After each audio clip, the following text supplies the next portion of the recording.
So thank you all for coming, and another wonderful day. Another wonderful day.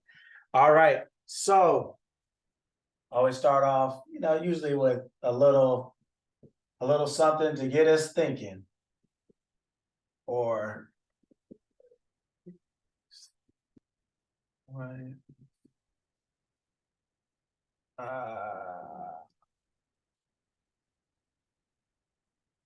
Okay. So I'm sure everybody now can see that. Okay, now before you get online and on the internet and all the other stuff, does anybody have an idea of who this person is? Jean-Baptiste Point du Sable. Oh, I have an idea. Yeah. He Yes. right. he was the Haitian president. Wasn't he the one? I'm not sure if he was the president, but he had a major key to do with the Haitian Revolution. Like he was a major player in the Haitian Revolution.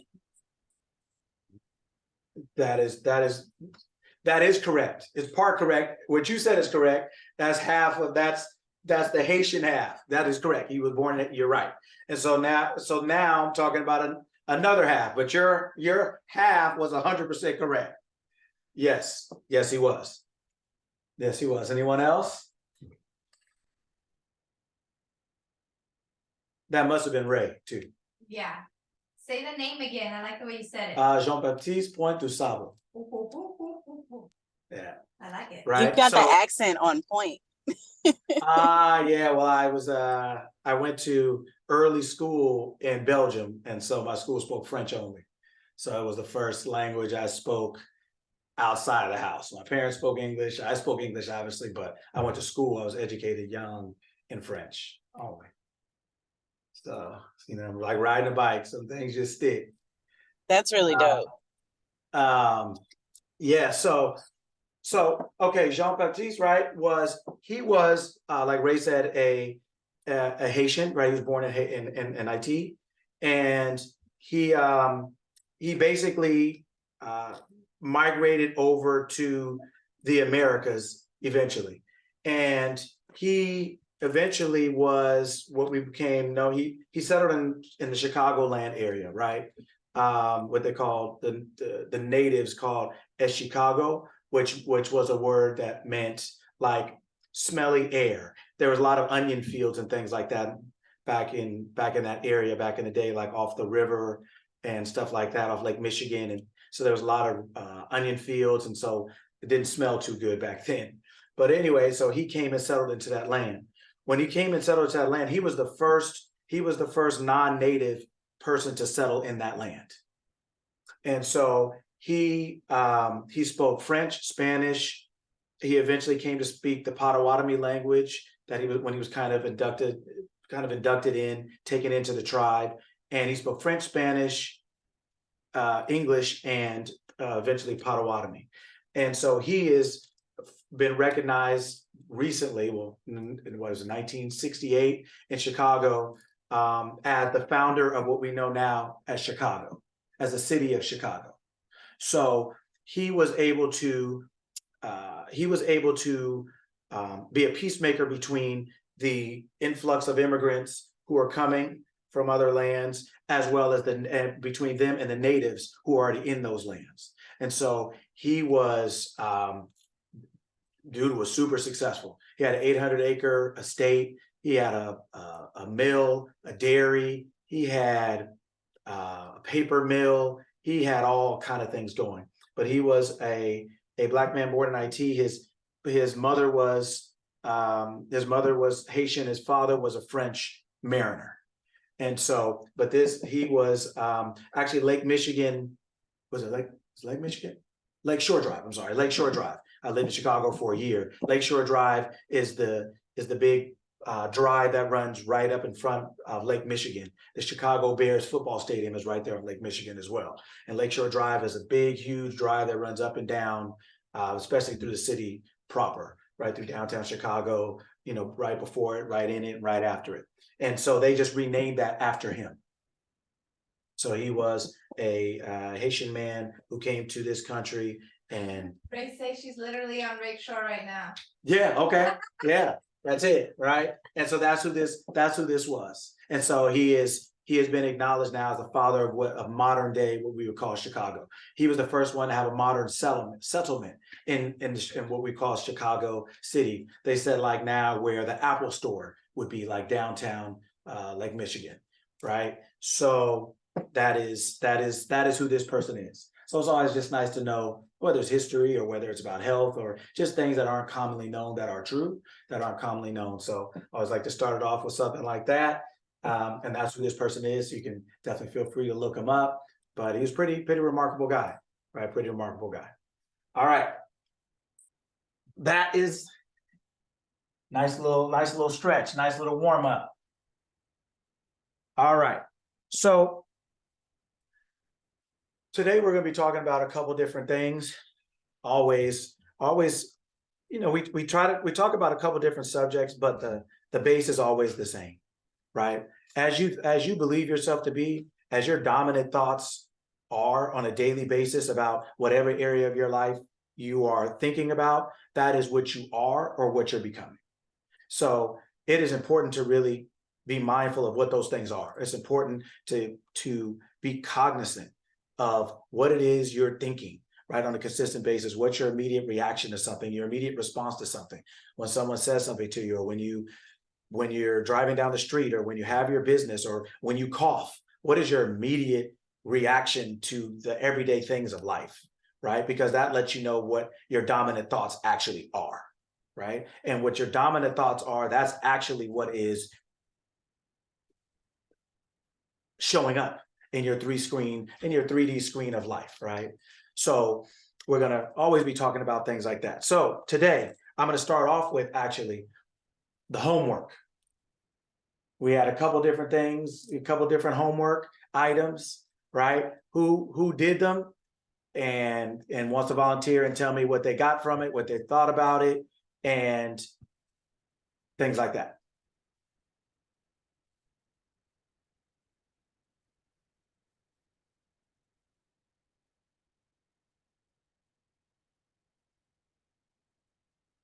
Anyone? I don't know if some of the folks that are here weren't here. I did the homework. Okay. Okay. So I'm actually in the car driving and I don't have my laptop up in front of me. But Okay. I did the homework and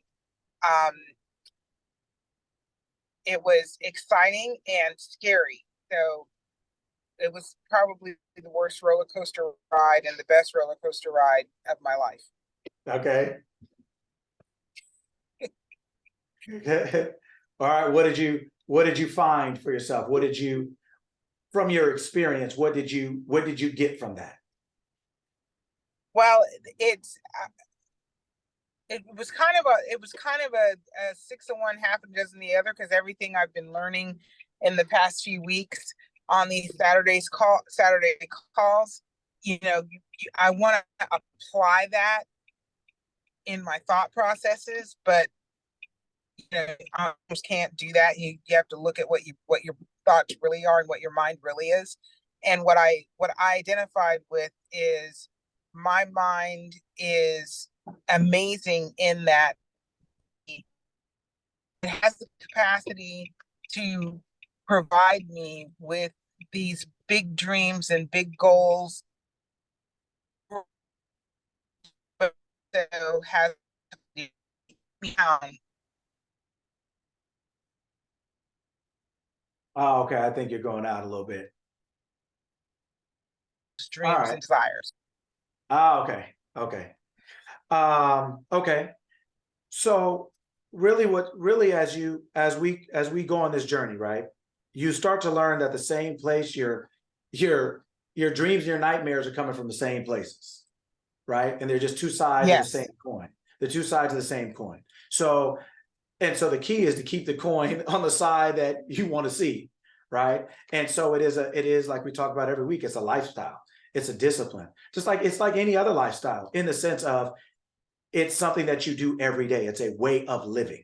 So everything that you do on a daily basis is your lifestyle, right? The things that's what makes your lifestyle. So this is no different in that respect of it's a way of living every day.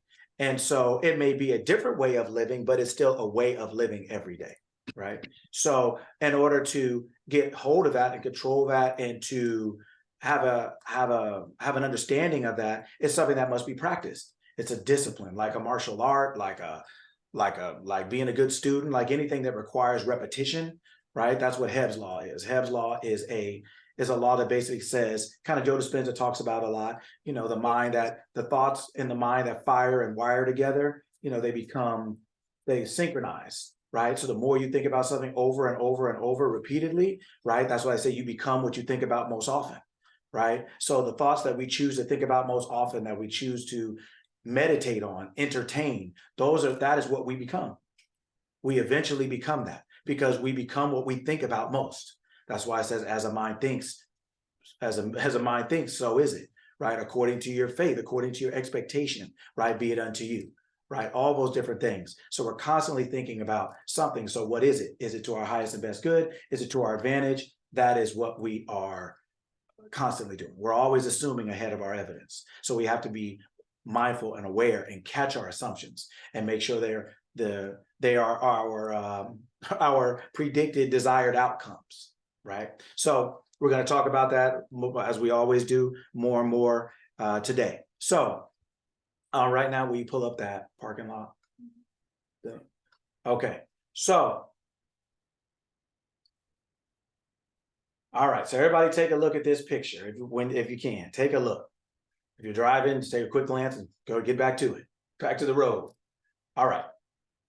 So if anybody remembers what we talked about last week, right? We were talking about the mind, right? We talk a lot about it, but one particular thing, I'm showing you this parking lot for a reason, right? Take a look at it. So in relation to what we talk about every single week, what does this or can this parking lot represent?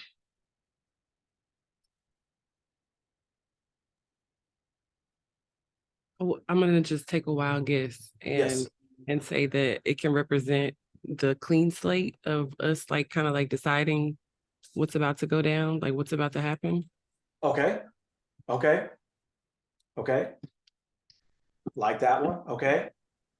Because there is no right or wrong. There's no absolute. There's 1,000 different ways to see it. And the way you see it are the way you see things, number one. And then number two, there are 1,000 different ways you can see it to your highest and best good, right? To get a better understanding of yourself, your mind, and of life.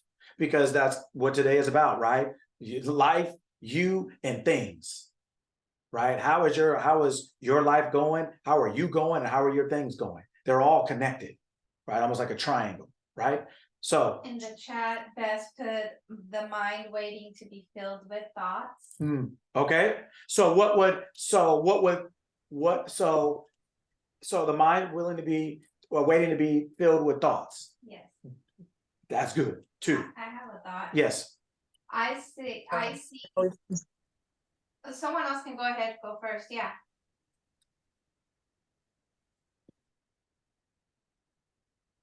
Did you want to say something, Noble Hustle? Oh, I'm sorry. I was waiting I heard somebody else say something. You already spoke, but I see I see parking lines, but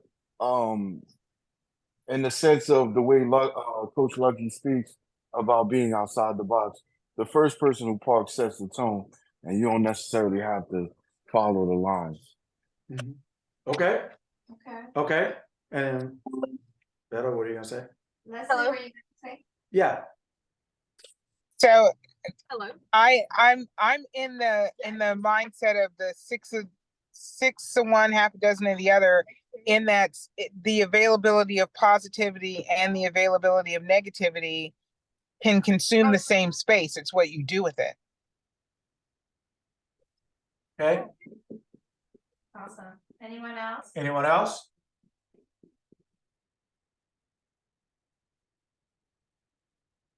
I was just going to say that everyone's an individual and there's a spot for everyone. Okay. Mhm. Okay. So that's awesome. Okay. So so everybody take a look at this one more time. And because we're going to take it we're going to take it off the screen and we're going to show the board again so that people can now see what I wrote. I don't know, can everybody see the board? Not yet, you want me to? Yes, say it? yeah. Okay. Everybody see that?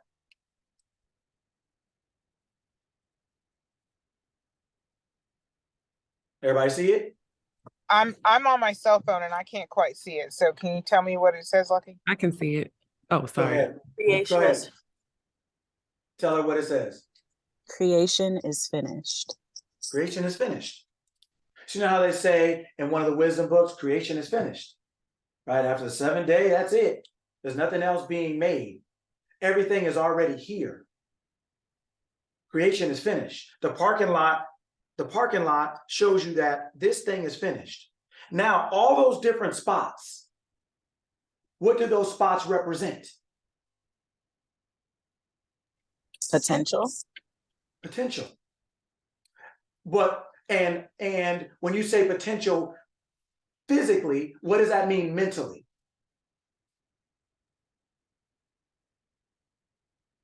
Unlimited, like limitless Limitless what?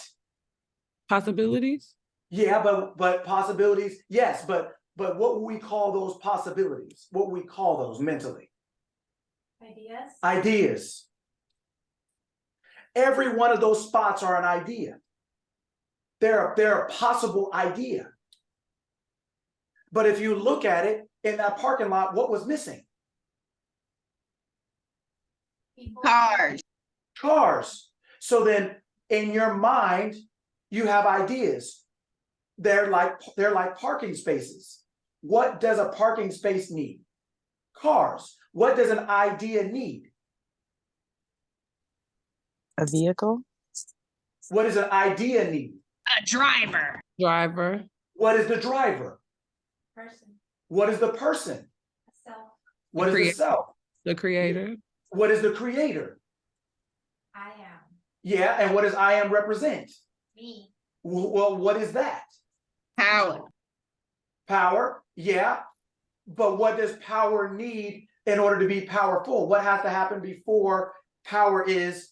How do you know something is powerful? What does it have to have before it expresses itself? Belief. You, belief, consciousness, Consciousness. Yeah. your attention. You have your idea needs to put your attention or your consciousness into it, just like that parking space needs your car. It's not a parking space with no car, essentially. What does it do? It's just a parking lot. It's just a potential. And all those lines are all the different ideas in your mind. They're all the possibilities. They already exist. They already exist. You're not creating anything. When you roll up into that parking lot, all you're doing is roll into the space like I can't see his name on here. I don't have all the screens, but Noble Hustle said, in the sense of you get there first, then everybody else kind of works around you. In the sense of you start defining how these spaces are going to be used. But my point is that if there's no cars in it, it's just a parking lot. If it's just a parking lot, there's no value in it. It's not alive until the car comes in.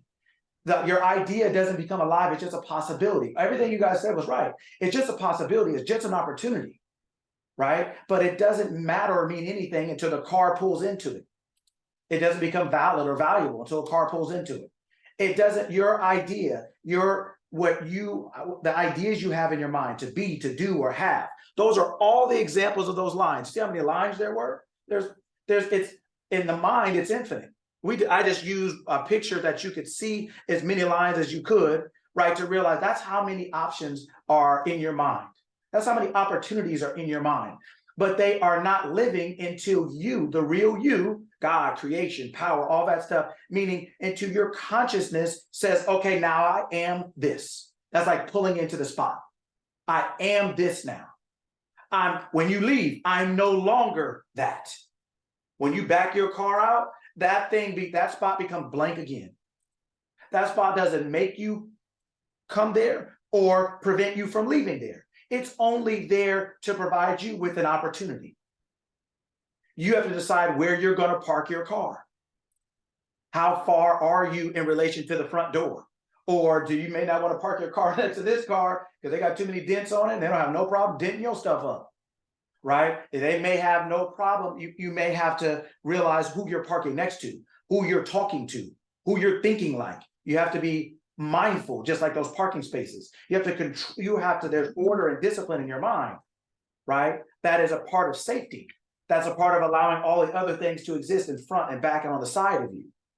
But those ideas are just parking spots. They're just spots in your mind that you can occupy with your attention, your intention, and your consciousness by pulling into it, saying, I now am this. If you don't, and once you're ready to leave that shopping center or that whatever you are, the park or your work, wherever it is, you pull your car out and you leave. So that spot you left is still there for someone else to pull in. Right? So if you want to be healthy and you're tired of being sick, well, you just pull your car out. You pull your consciousness out of that thing. You don't destroy the state of mind any more than you destroy the parking space. You just pull yourself out of it because somebody else is going to pull in there. That's humanity. Everybody's moving in and out of those spaces, out of health, out of sickness, out of wealth, out of success. Everybody's moving in and out. And the people who are in that parking space, in that state of mind, are just the people who've left their mind there, just like they left their car there. So, you ever go to a mall or a park and you see a car there parked overnight, or you see a car there parked for a couple of days, you're like, man, I think they've abandoned it. All right, I think they just left it there and forgot. So we have to be mindful of where we park our mind, where we put our attention and our consciousness, right, in order to realize where we're parking. And that all of these spots are ideas. When you have an idea for wealth, an idea for health, an idea for happiness, an idea for this, an idea for that, it is just an idea. It doesn't have any hold of you, doesn't have any control of you. You pulled in and you can pull out. You know that when you go to the park, you know that when you go to the mall, you know that when you go to your job, you know that when you go to wherever you go, you know that when you pull in, you can pull out. That's why we have no problem pulling in. So my point is that whatever idea you have, you pulled into something. If you don't like where you're parked, if you're ready to go, pull out. I am is pulling in. I am not is pulling out. It doesn't matter how long your car's there, you can always move it out. Now, the longer you leave it there, the harder it's going to be. You may get fined, you may get towed, right? And you're going to have to go get your mind if you lose it. You're going to have to go retrieve it, right? But that's part of being an owner. You have to make sure that you are parking your mind, your consciousness into ideas that are good for you and good to you, right? Otherwise, you're going to lose it. It's going to be taken from you, or it's just going to sit there rotting, so to speak, right? You want to make sure you're parking your mind in the stall, in the spaces of your desires. All those parking spaces are just desires. They're not good or bad. Depression and happiness aren't good or bad, so to speak. They're just options. Now, when you learn to choose wisely, you'll choose the ones that you like. Okay, which one of these do I want to? I would choose happy, because happy but they're just options. They're just parking spaces. That's all they are. That's all they are. Neither one of them can be made alive without you. They're just options. You are the one that makes them relevant. You are the one that makes them go. They need you. You don't need them. They need you. Otherwise, it's just a parking lot. And the owner doesn't make any money off of it. Nothing happens until people start coming in. You ever go to an event? Look at how much parking is probably the most expensive thing.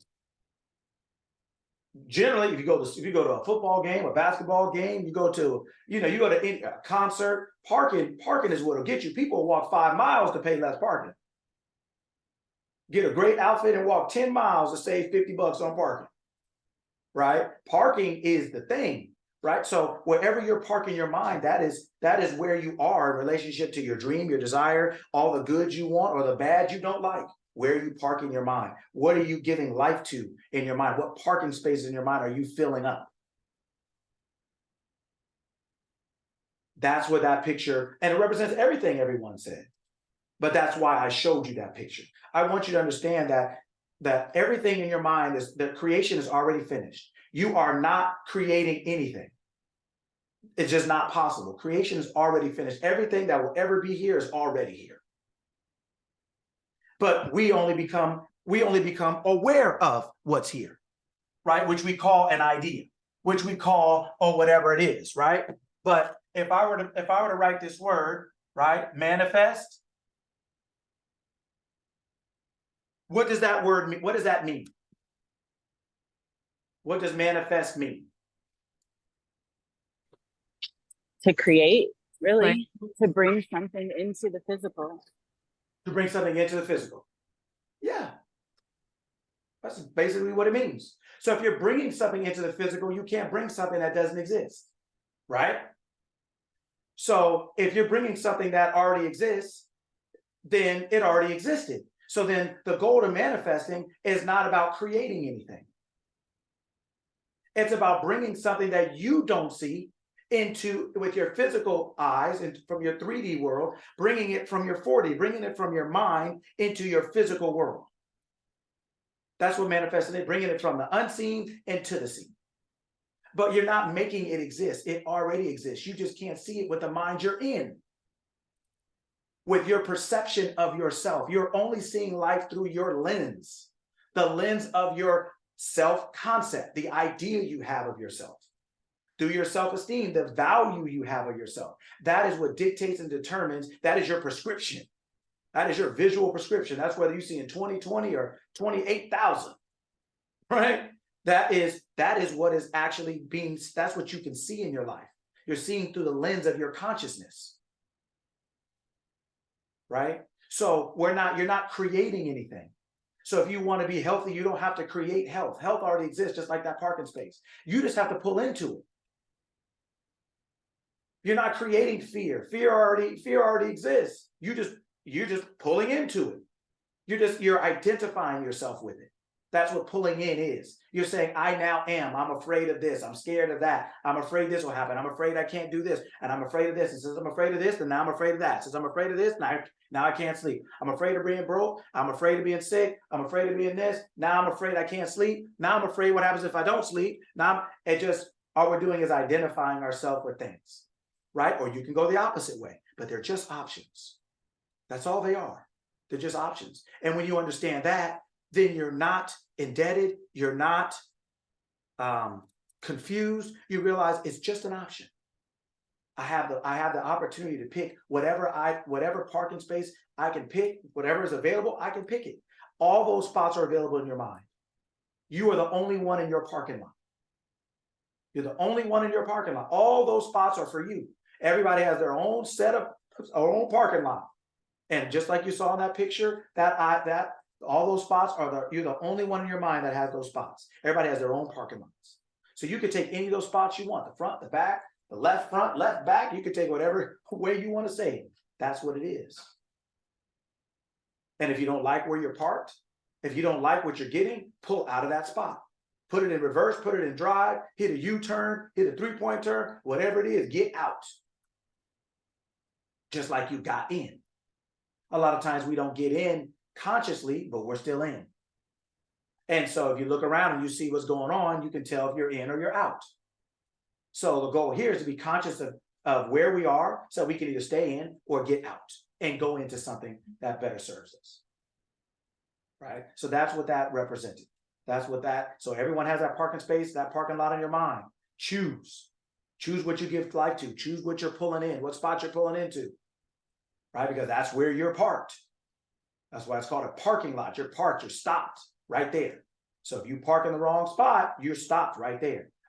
Unhappiness, unhealthiness, lack of success, whatever. If you don't like it, pull out. If you like it, stay. Camp. Like they do in Walmart and in parking lots. Get you a trailer and park in there. Park sideways, get you a lawn chair and everything and stay in there. If that's health, if that's success, if that's prosperity, if that's whatever it is. Right? So I want everyone to understand that, right? That's number one. So all those parking spots are just states. Those are physical parking spots, right? Where you can park. The mental part are just states of mind. Yes. Ray's laughing at camp. Hey, man. Right? Okay. So watch this. Somebody get online, right? and look in, you can even look up the etymology dictionary, and then somebody else can look up like Merriam-Webster's dictionary, and I want you to tell me what prosperity, I want you to tell me what that means. I want two people, one person to look up that one in the etymology dictionary, and I want another person to look it up in the Oxford Dictionary, Merriam-Webster, doesn't matter. I have the Webster definition. For prosperity, yes. Yeah. The condition of being successful or thriving. Okay, watch this. So, Especially, watch this. Watch this. What was the first word it said? the After- condition. Condition. Condition. Condition. Now then, you said, go ahead, Ray, finish it up. You can read it over again. So yes, the condition of being successful or thriving, Mhm, especially economic well-being. mhm. So That's it. what does it say? What does it say in one of the wisdom books? Where I'm gonna tell you what it says. It says, beloved, beloved, I wish above all things. Right? So Ray, Sparkle, Gerardo, Giovanni, all these things. Somebody who loves you very much said, I wish above all things. And what do they say after that? That you prosper and be in good health, even as your soul prospers. So someone who loved you very much, your parents or your aunt, your uncle, when you were younger, and someone older was talking to you, and they said, above all things, I wish these things for you in life. They're saying that. Who else had another dictionary who said something else?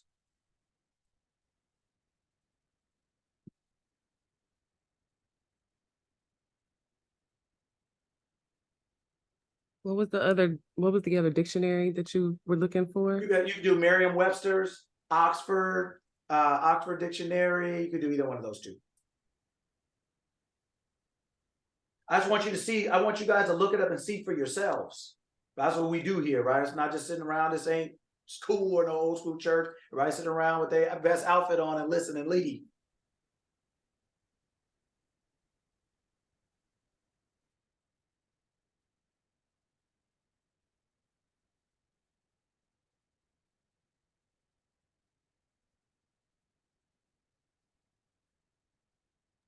I got it on the etymology dictionary Okay, what does it as say? well.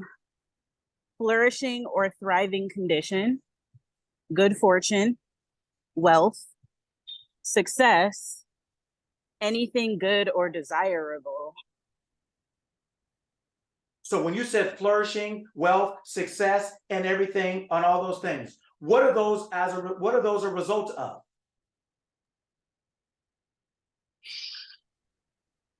Of the conditioning? Of the condition. Right? They're a result of a condition. Now, a condition, another word for condition is what? State. That's what Oxford says, the state of. The state. The state. Prosperity is, so then what is prosperity? It's a state. A state. A state of what? Being. Mind. Of mind. It's a parking space. It's a state. You better pull up. You better pull up.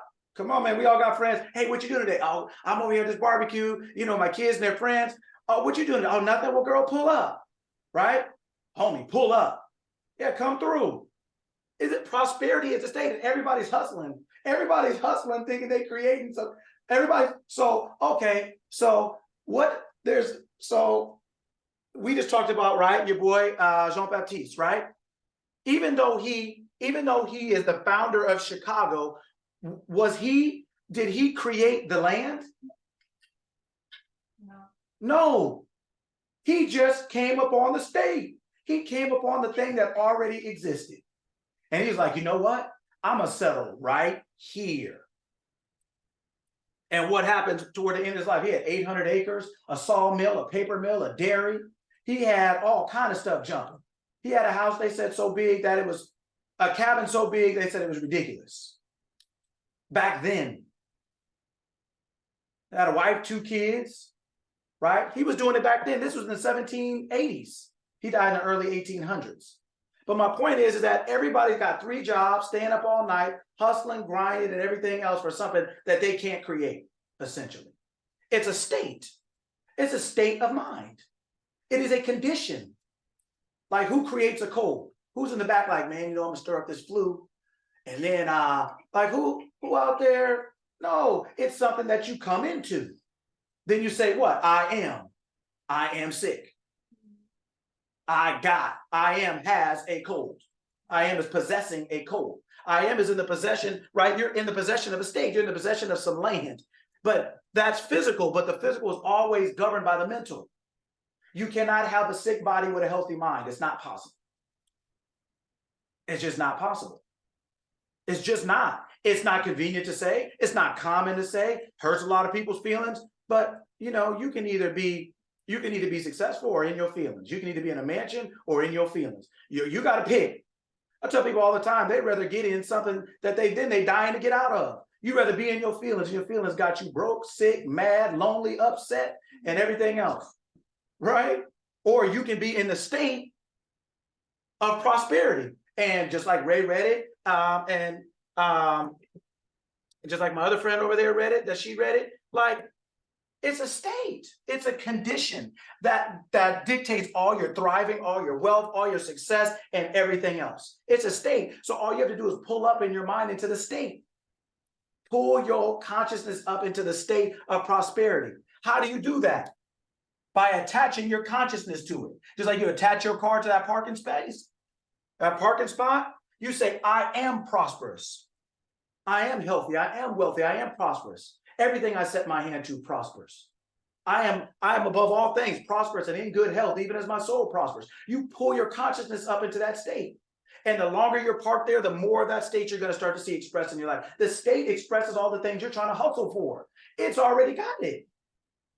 Dussault was not over there making no grass. He didn't make Lake Michigan. And he's still called the founder. He's not making any of that. He just found what already existed.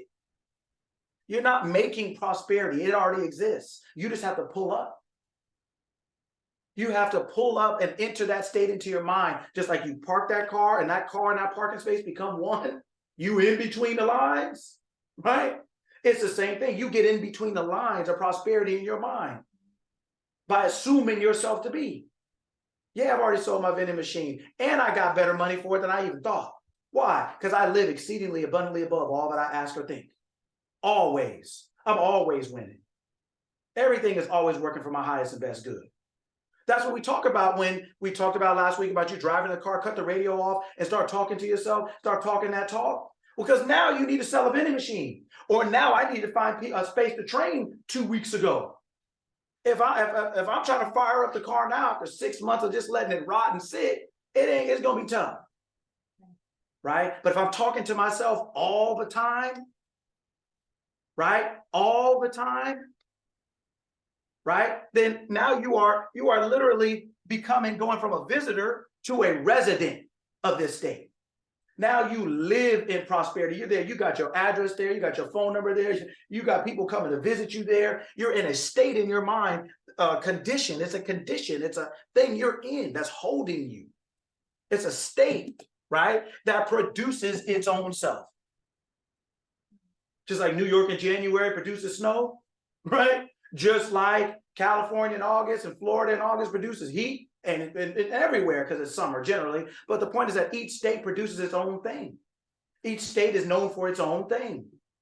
California is known for something, Texas is known for something, New York is known for something, Florida is known for something. And according to what it's known for, you desire to move there or not, to live there or not, to stay there or leave. It's just that simple. It's not always that easy, but it's that simple. It's that you're not creating anything. Just like those parking spaces, every idea you have and that you'll ever have already exists. But according to the state of mind you're in, you won't see them all. You won't see them until you condition yourself. If you're only seeing them based on what you believe yourself to be, based on what your consciousness is in. I mean, who's ever gone to the mall and seen every parking space they've ever had? You know what? I can park right here, but I'm gonna go up to all levels and I'm gonna count all the spaces. Nobody doing that. Nobody does that, right? So if something else is there first, you gotta keep going up, or going further to the back, right? Well, finders keepers are ever here first, right? But these are all those spots are conditions. They're all states. They're all states of your mind. Prosperity is a state of mind. Abundance is like the tidal wave, like the tsunami. It is a level of thriving that exceeds or supersedes anything you could ever want or need. You have more than you could ever use or need. That's what abundance is. So when you pull up in this state and you're in a state of thriving, and now with a hurricane like or a tsunami like force overwhelming you with that goodness, that's how you can leave an inheritance to your children's children, just like it says in the book. A good mind will leave an inheritance to their children's children. If you think it properly, you have more than enough for yourself and to leave for the people coming behind you.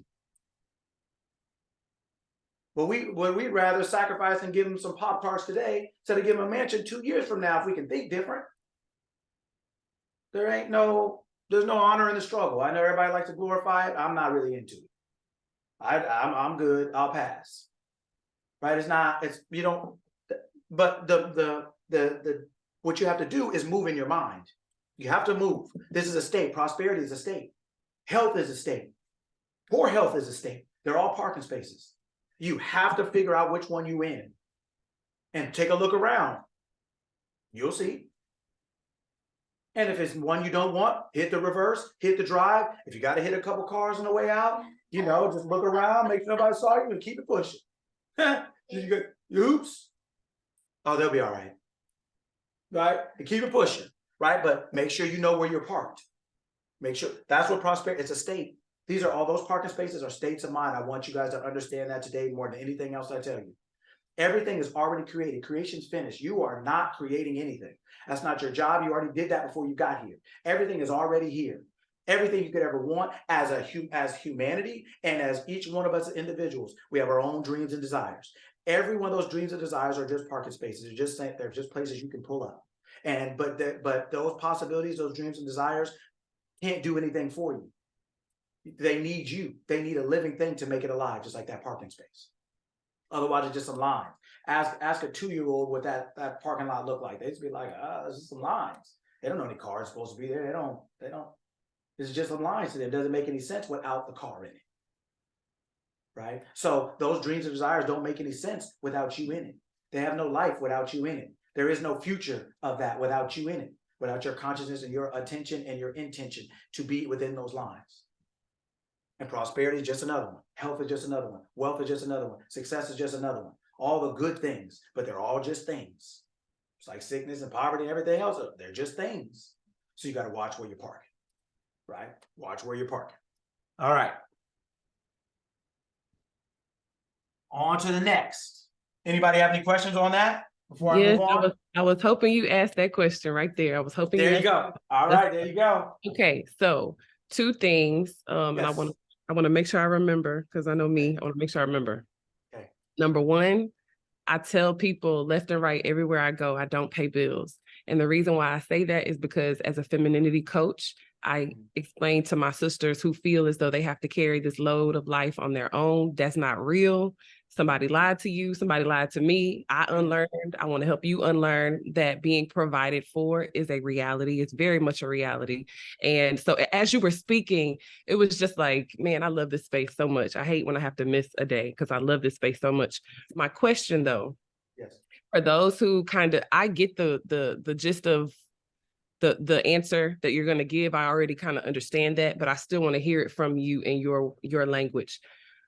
What does it mean when a scientist or some just creator of whatever sort comes up with a new concept? Because we've heard the saying, nothing's new under the sun, right?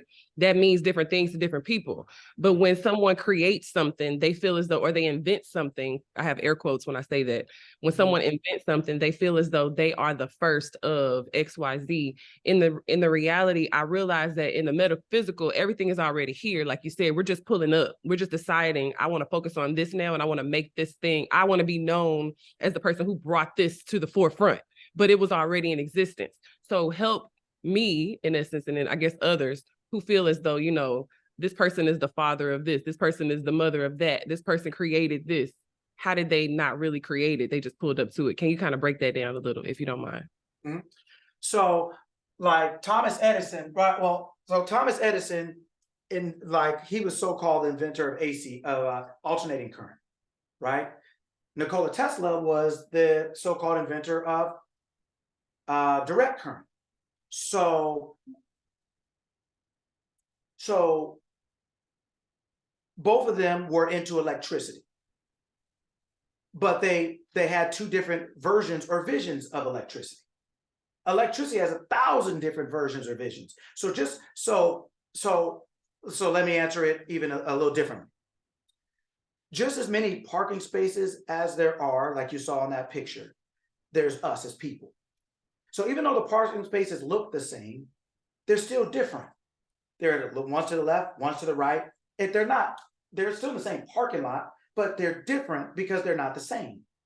We are all different because we're not the same. So even though we may be in the same parking lot, even though we're working in the same field, even though we're working on the exact same project, what makes what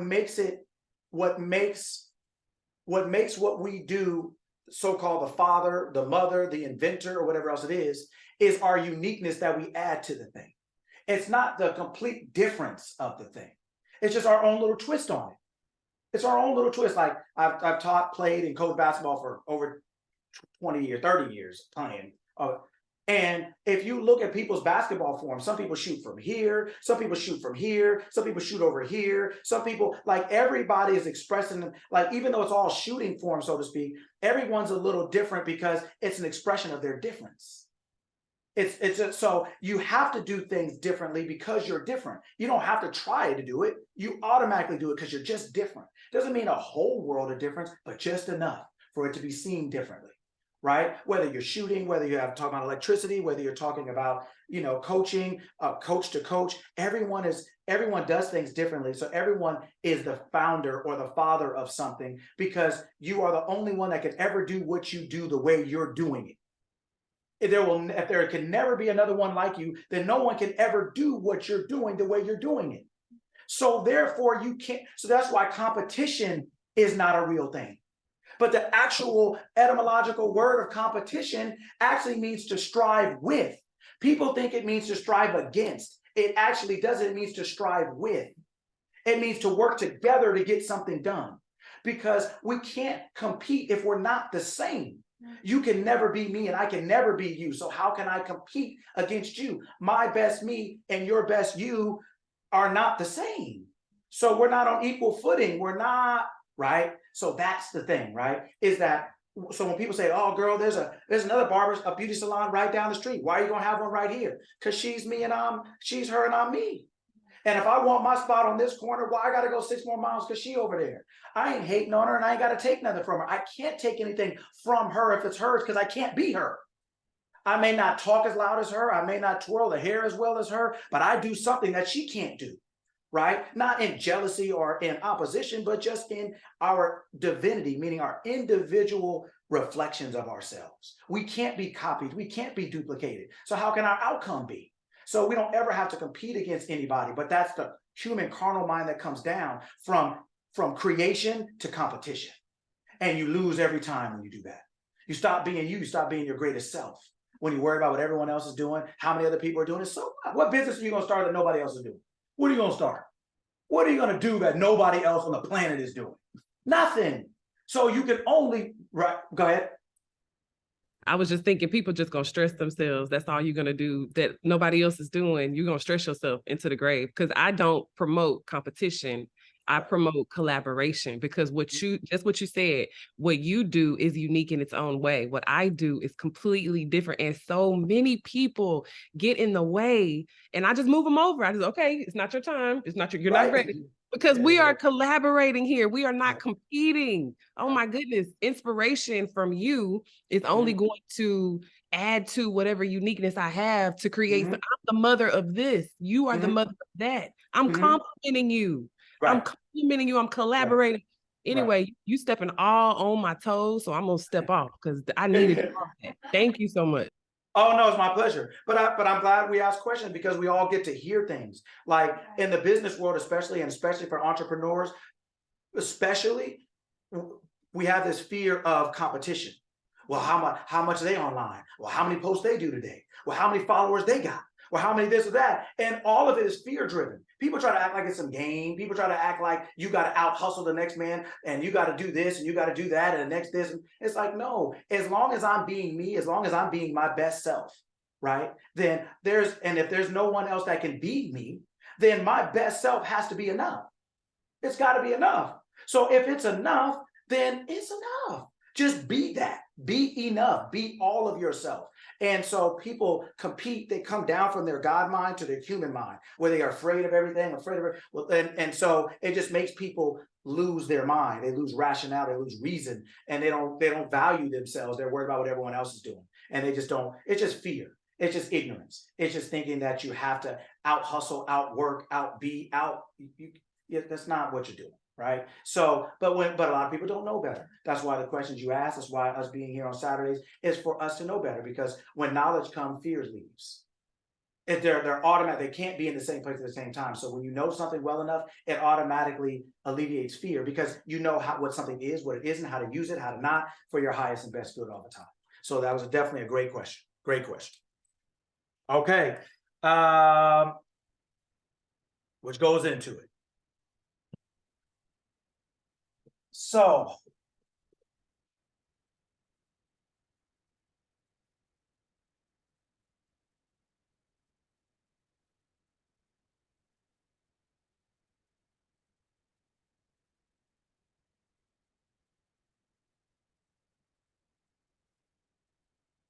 okay, everybody see that? For those driving, be you transformed by the renewing of your mind. Be you transformed by the renewing of your mind. When you're trying to go from A to B, when you're trying to go from this parking space to that parking space, when you're trying to go from, oh, I picked up the wrong cereal to now go picking up the right cereal. When you want to go from one thing to another, what is it you have to do? Decide. Decide. Choose.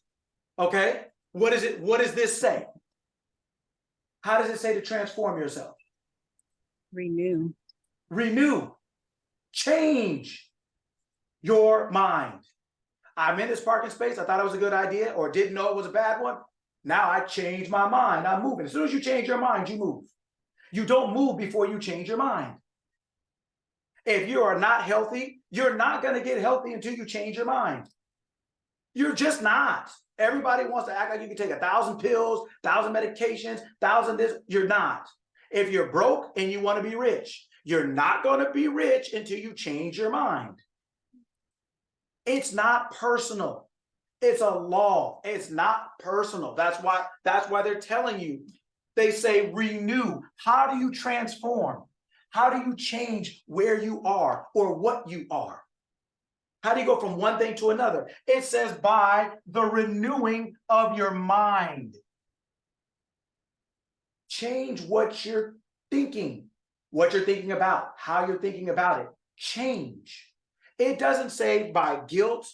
It doesn't say by regret. It doesn't say by complaining. It doesn't say by blaming. It doesn't say, it says, be you transform. If you want to change you change with your mind. You don't change with anything else. You change, you choose, you decide with your mind, not anything else. So if you change and you choose and you decide with your mind and nothing else, the only way to transform yourself to go from point A to point B, from this thing to that thing, or no longer that thing, is with your mind. And how do you do that? Renew it. Give it a different idea. Choose a different thought, a different way to see it, a different way to be it, a different, let go of it, remodel it, reorganize it, restructure it, whatever else it is. But you're going to have to do something to your mind if you want to do something in your life. You're going to have to do something with your mind if you want to do something with your life. Say it one more time. You are going to have to do something in your mind if you want to do something with your life. You're going to have to learn how to think well if you want to live well. You are only living as well as you're thinking, period. Not above it. You can live below it, but you can't live above it. If you don't have, if you're not in a state of prosperity, oh, you can come and get some, just like you can go visit somewhere, but you got to go back home. You don't live there. You're only a visitor. You don't get to stay. Or you could be at a nice Airbnb for a minute, but it's an Airbnb, it's not your house. How long you think you're gonna be able to stay? Whether you can't afford it or whether they just don't want you there anymore. Doesn't matter. That's not your house. In order to change the way you're living, you first have to change the way you're thinking. This is not positive thinking. This is no miracle. This is just actually the law of mind. These are the laws of mind. This is what your mind governs your body. Your mind governs your life. The non-physical governs the physical. You can't see what someone's thinking. You can only see the outcome of what they're thinking. Their actions are telling you what they're thinking. Right? But what they're thinking is always governing their actions. And then their actions reinforce their thought. So a lot of times people are having a hard time changing habits. Because they're thinking something, then they do something, and then they do something, and it reinforces the thought. And so it becomes a cycle, a circle. And it's hard for people to get out of it. But until they renew their mind, they can't change their behavior. Not for any real length of time. Recidivism, relapse, just going back into something you were in. That's all it is. But you never really left. You didn't leave your house, you're just on vacation. You're not free, you're just on parole. You're not free, right? Until you renew your mind, until you change your thought. Your thoughts are your freedom, they're your salvation, or they're your enslavement. Just what it is. If we want to live different, we have to learn how to think the way that difference thinks. You want health? Start thinking healthy. Start thinking of yourself as a healthy person. Start talking to yourself as a healthy person. Start talking to yourself before you go to bed. I'm always in good health. I'm prosperous and in good health, even as my soul prospers. Fall asleep listening to that instead of the news.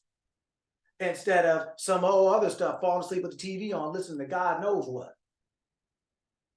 Right? And if you listen to the news at night, there's so many people that died that day, you can stay up all night on repeat listening to how many people died.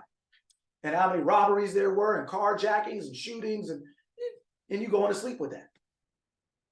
Right? Renew your mind, change your mind. That's all it takes to transform your life. Is changing your mind, giving yourself a different thought. That's all it takes to pull up in a different parking space. I'm in this parking space. Oh, my bad. It's not. Oh, the store's way down here. Nobody goes through some kind of prayer and beads and candles. They just put it in reverse or put it in drive and keep it pushing. That's what you do if you're in the wrong state of mind. If where you are is not where you want to be, you don't have to go through some kind of seance or no big festival over it, right? Choose a different thought. What thought best serves me now? What thought's going to actually allow me to get off? Whether it's in my money or my health and my relationships, what is it? But the only way to change your physical experience is by renewing, by changing your mind. Not by getting 14 different jobs, not by getting a new medication, not by getting this or that. Those are only temporary. They're not going to last forever. You're going to go right back. You'll never be free. And the goal here on Saturdays is to think well enough to truly be free. I don't care what you do. I just want you to be free. I don't care what you like. I just want you to have it.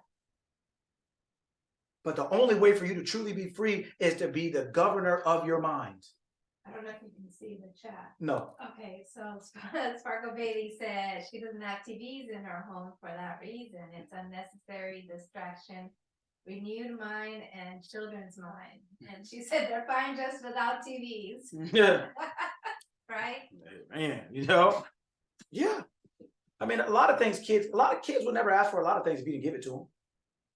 They would actually never ask for a lot of things. No 2-year-old ever walked up and said, give me some steak, some eggs, let me get some butter. No 2-year-old ever said that. No 2-year-old ever said, hey man, where's the game at? Where's the game on? Isn't the game coming on today? No. We start giving them things to slow them down. We start giving them little pieces of what we eat. They didn't even ask for half of the stuff they got. Then we introduce it to them, then we get an attitude and spend a year and a half in conflict trying to take it back. Give them a cell phone, they don't know what they're doing. If they got 11, they're 11 years old with a cell phone, doing all kind of stuff, and then you talking about give it back to me, I'm gonna take it back. Never gave it to them with any guidelines, any rules, anything. It's time, all your friends got one. We do half the stuff to ourselves. They never asked for it, we gave it to them. We just spend half the time doing it to ourselves, then we mad at them. Right? I mean, I tell everybody, you can't be mad at anybody unless you, real mad unless you filing charges. Otherwise, you were involved too. Don't act like your kids robbed the Apple store and got a phone plan, data, and everything else. And somehow miraculously, they don't ever have to pay a bill every month. Like all this happened without you. Like, man, knock it off. Just knock it off. Stop it. Right? So come on, man. Let's not do that, right? Shots fired. That's it. So if you want to change your life, the first thing you're gonna have to do is change your mind. You have to change what you're thinking about, how you're thinking about it, what you're thinking about. Like, what are you thinking about? Like, what are you entertaining? What are you meditating on? What's brewing around in your mind? Right? You you have to figure out what that is and make sure that's for your highest and best good. That's what we're always talking about, talking that talk. It's just if somebody's always talking to you. It's you, it's your friends, it's your family, and the more successful you want to be, the happier and healthier you want to be. You have to govern that speech. Sometimes that's why you have to step away from certain people. They mean well, you love them, you like them, but not today. Not today. You happy until you call your friend. Man, what's up? Oh, same different day. Ain't nothing. And slow motion is better than no motion. I mean, I heard all kind of stuff. Oh man, no, listen. And when they say it to you, they think like they're leaning. They act like they're some kind of poet.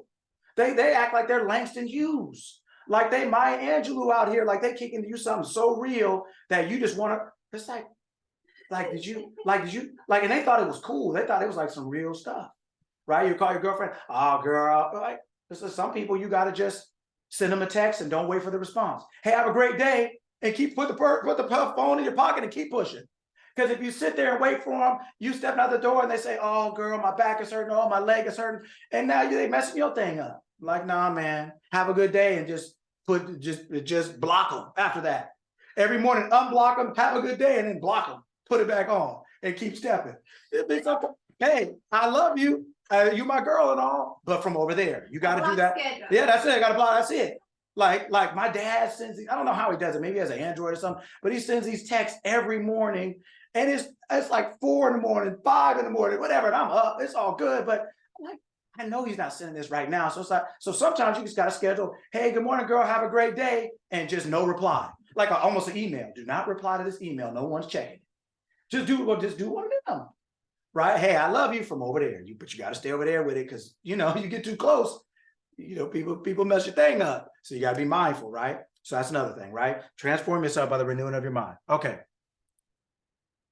When there's another thing I want you to understand. Let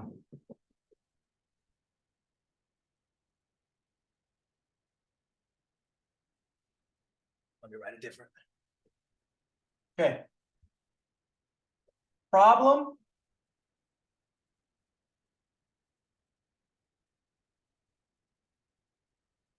I'll say verse or power. Everybody see that?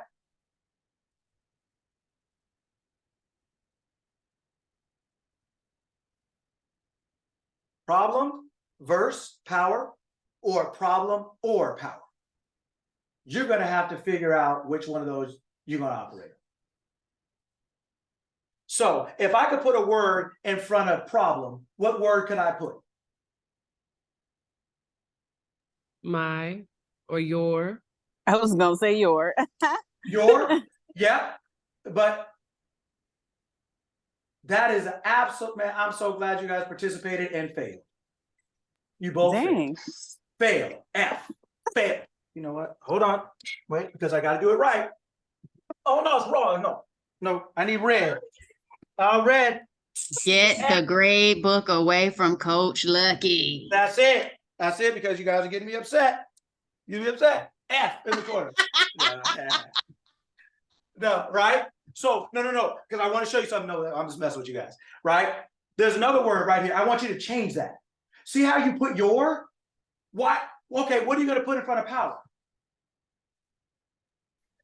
Dang. I was gonna What say here? mine. Huh? Mine. Mine? Yeah. So, okay. So here's what I want you to do. The problem.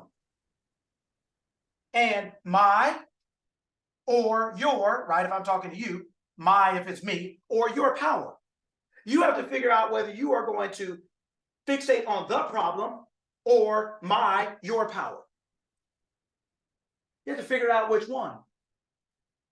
The problem, all of us have problems, so to speak, meaning things come up in life. And they may be happening to us personally, but there's no problem we have that other people in the world don't have or haven't had. So it's the problem. It's not your problem. Don't personalize it so much. Stop. That's why I said, no, don't do that. That's what we do. And it's a mistake. The problem, it's like, it's the problem. You want to possess something that's yours. Like, you don't say the foot, you say my foot. Right? You only say the foot when it has nothing to do with you or anyone else. Is kind of inanimate. It's like, oh, the foot. You're talking about something just in general. I want you to make your problem the problem. I want you to separate yourself from it emotionally and look at it objectively. And then objectively, I want you to now apply your power, my power, your power. I want you to apply your power to a problem. Don't personalize the problem, personalize your power. I want you to put your energy, your attention, your intention into your power and deal with the problem from it's the problem. It's not your problem. It's not my problem. We're not saying something doesn't exist. We're just simply saying, yeah, it exists, but it's not me. I'm not going to internalize that and personalize that, but I am going to deal with it. I'm going to deal with it though, but I deal with it. You deal with it, but you deal with it from a position of power. And it's hard to do that when it becomes your problem, when it becomes mine and yours. Now you're attached to it, like my foot, my leg. You want to be caught? You want it to be my problem? You want it to be attached? We're not doing semantics. We're not doing some acting like, oh, it's not a real thing. It's just a thing made up in your mind. No, it's a real thing. No, it's a real thing. And yes, it was made up in your mind. You started it there, but it is real now, right? But I want you to separate the person, your person from it, and call it the problem. The problem, the challenge is, and I'm going to use my power to deal with that. I want you to change what you possess. I want you to change what you are saying is yours and what you're saying is. This is a problem. This is a challenge that I am going to deal with, but I am going to deal with the problem with my power. That's what I'm going to do. That's how I'm going to handle it. Right? And so then what you'll do is you won't give power to the problem. You won't keep the problem alive or bigger than you or make it bigger than you. You'll be like, no, I got the power to deal with that. I have the power to deal with that. I am the power to deal with that. My power is going to be applied to the problem. And when you do that, you'll feel more empowered. You will actually feel the power that's in you. They're just like parking spaces. The power is in you, but you're not flipping the switch. You're turning the light on and looking at the problem. And you're blinded by it and you're stuck by it and you're consumed by it. And over here, there's another switch called power and nobody's flipping it because they're constantly focused on that. Because like pulling up into a parking space and you realize, oh man, I'm nowhere near the store. Oh, well, since I'm here, I might as well get out. like, no. No, no, no, no, no. Right? No, no, no. Right? So the problem, the challenge is what you're going to deal with, but deal with it with your power.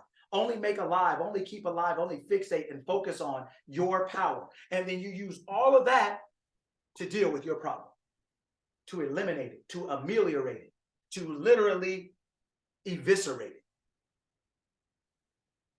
Does that make sense to everyone? Okay, any questions before I move on from that?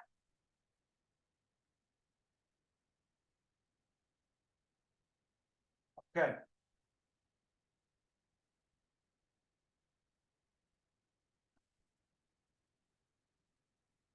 Quick question. So when they tell us to focus on a problem or what problem you're solving, our heightness and our emphasis should really just all be about our power and how we help them transform it, correct? Correct. You want to identify the problem and worship the solution. Got it. Worship the solution. Spend time in the solution. Spend time in your power. Like, okay, what's the answer? I stuck with the problem long enough to know what the issue, like, what is the issue? I'm trying to fix my foot, or I'm trying to get a ride to work. Yes, just enough to know what you're talking about.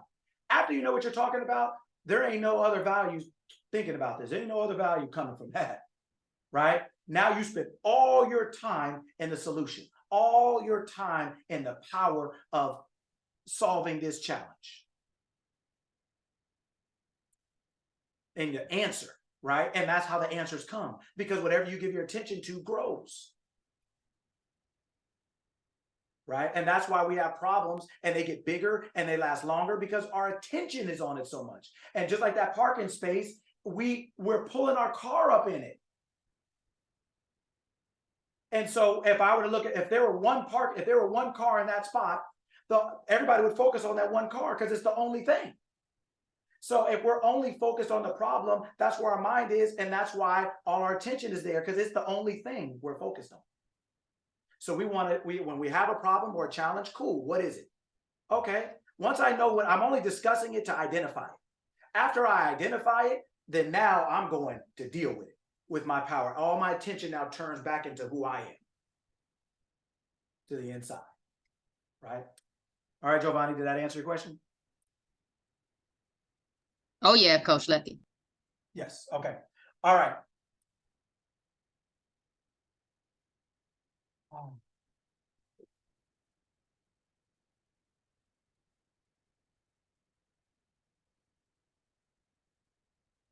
All right, commitment and dedication.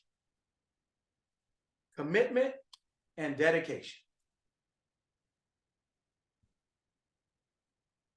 When we just said problem or power.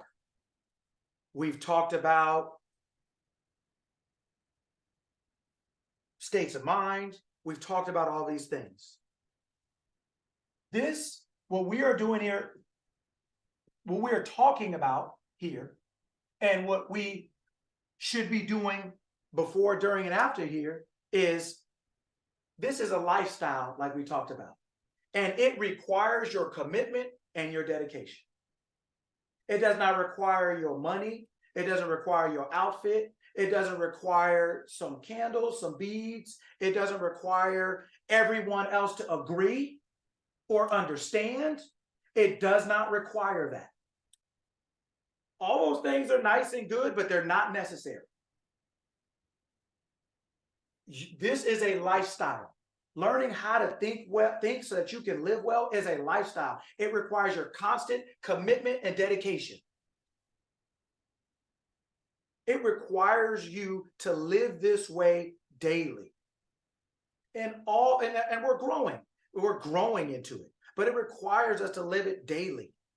It requires you to live this way in every area of your life. Not just the ones you pick and choose, not the ones you like, not the ones you're good at, or the ones that you're not so good at. Your life is a whole piece. It's fractured off in hours and days and minutes and moments and categories, but it's one whole piece. And your life is every day. I was explaining this to my niece yesterday, who's a pretty good softball player and wants to play in college and things like that. And I said, one of the things I said to her, I said, well, I said, there's a word called scholarship. You call it a scholarship because you're getting something, right? But what would a coach call the scholarship they're giving you? Anybody have an answer? An athlete coming out of high school going to college gets a scholarship. They call it a scholarship. What does the person, what you call a scholarship, the person giving it to you, what do they call that? What would somebody say? An opportunity. Say it again. An opportunity. An opportunity. A Okay. tax write-off. Okay. What would the coach call it? What they're giving A you, what donation? would they call that? Your payment. Okay. Access. Okay. Kind of. Is it kind of like a contract? Kind of. What is it? What is a stock? Investment. It's an investment. They're making an investment in you. Right. So guess what? The person getting a scholarship doesn't mind going to the party. The investor looks at their investment and says, they're where? Wait, they're where? The person getting a scholarship doesn't mind smoking a cigarette. The investor says they're doing what? They're making an investment in you. Right? So then I said, okay. I said, so how long? I said, so how long is a scholarship? And she said, 4 years. I said, okay, well, what are years made of? So somebody walk this through. Give me a volunteer. Months, weeks, days, hours, minutes, seconds. Seconds. So then when are you an investment? 25/8. Essentially, but no, I want you to drill down. When are you an investment? The moment that the investment is made, you are the investment at that point. Okay, but now after that, when are you an investment after that? It's good. I'm Forever. glad you're thinking Until about you it. 'Cause you produce say the return? Say it again. Until you produce the return? Okay, yeah, but so the time, so As long as you're there, as long as you're there. okay, yeah, but what is that being there? It requires time. What is the lowest denominator of time? Seconds. Seconds. So you're an investment when? All The time. second the person invested? Every second. After they invest in you, every single second. Every single second until the time is over. Does that make sense? See where you're going. I see what you're saying. Every single second for 4 years. So it requires your commitment, dedication. So when you park in that parking space of fear, and somebody says, "Oh, well, everybody's afraid of something," how many seconds should you be in that spot? If you're still an investment, if this is what you're committed and dedicated to, then how long? If we all get there, that doesn't mean you'll never be afraid. That's not what I'm saying. I'm saying how long, how many seconds is it going to take you to realize you're in the wrong spot? I guess it depends on your self-awareness, right? Correct. And that's why we're talking about it. That's why I said seconds. Because everybody wants to generalize, 4 years. Yeah, but in 4 years, nobody's thinking about Sunday night. Because it's Sunday night and it's off season. Do you think the investor thinks that about? Do you think they think Sunday night? Do you think there's an off season to them? Does anybody think that? No. Do you think there's an off season in your mind? No. We do think it's an off season in our mind. That's why we all screwed up. That's why, because the day after Thanksgiving is just as important as Thanksgiving. It's all. Ooh, Lord, let me shut up because it's blessing me. I'm blessed. Right? Now Right? come You on see- through with right? it, Sparkle Bailey. Huh? She said, "Let her shut up." I said, "Nah, come on through with it." That's it. Come through with Testify. it. Testify. That's it. But you're right. Yeah, go ahead, Sparkle. You're right. You're right. It's every second. And when I was telling her this, she was like, I couldn't see her, I was on the phone, but because she lives in a different state, but you could see the wheels turning. I could see them. And I'm like, because people don't realize like what you think of something is not what this person thinks of something. And so because the way you think about it, you think you got time off, days off season. It's my birthday, it's Christmas, it's Kwanzaa, it's Juneteenth, it's Shabbat, it's whatever. People, boy, got more days off that they're taking, and they wonder why they never get to where they're going. Right? But the person who gave you that money, no, they're thinking about the money they gave you every single second. Right? And so your mind is thinking every single second. It is being filled with your ideas, information, your perception, your perspective, your beliefs, your values, every single second. It doesn't take a minute off. How do you know? Don't you have dreams? Whether they're good ones or bad ones, it's letting you know it ain't sleep. Your conscious mind is asleep, but your subconscious mind is not asleep.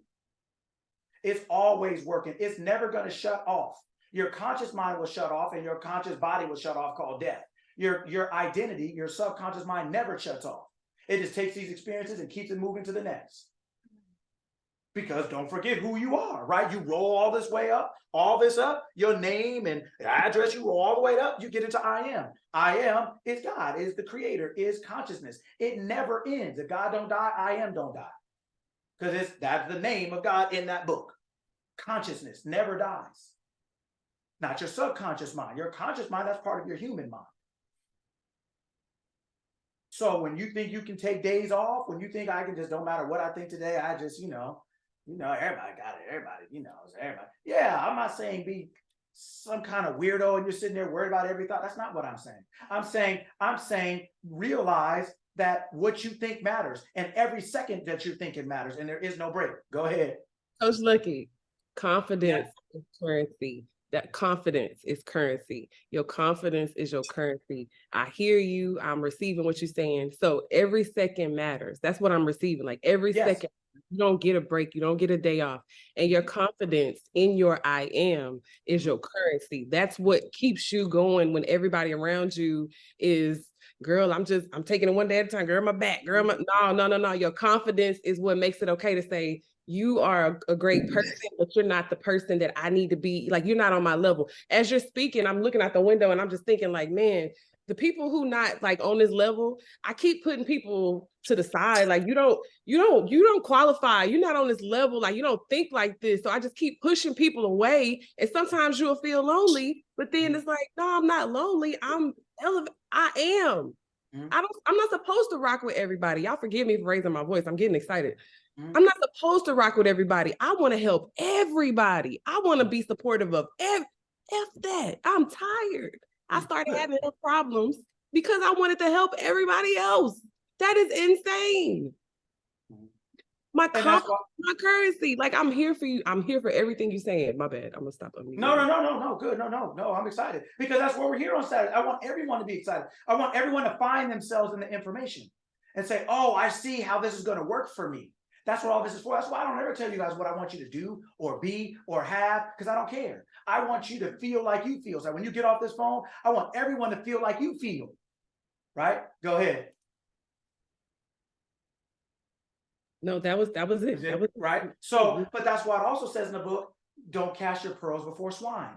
It doesn't mean people are bad people. That's not what we're saying. We're not here to say we're some kind of elevated, enlightened group above the clouds and walking backward like Crouching Tiger, Hidden Dragon, or, like some kind. That's not what we're saying. But what I am saying to you, let's make it a more simple example.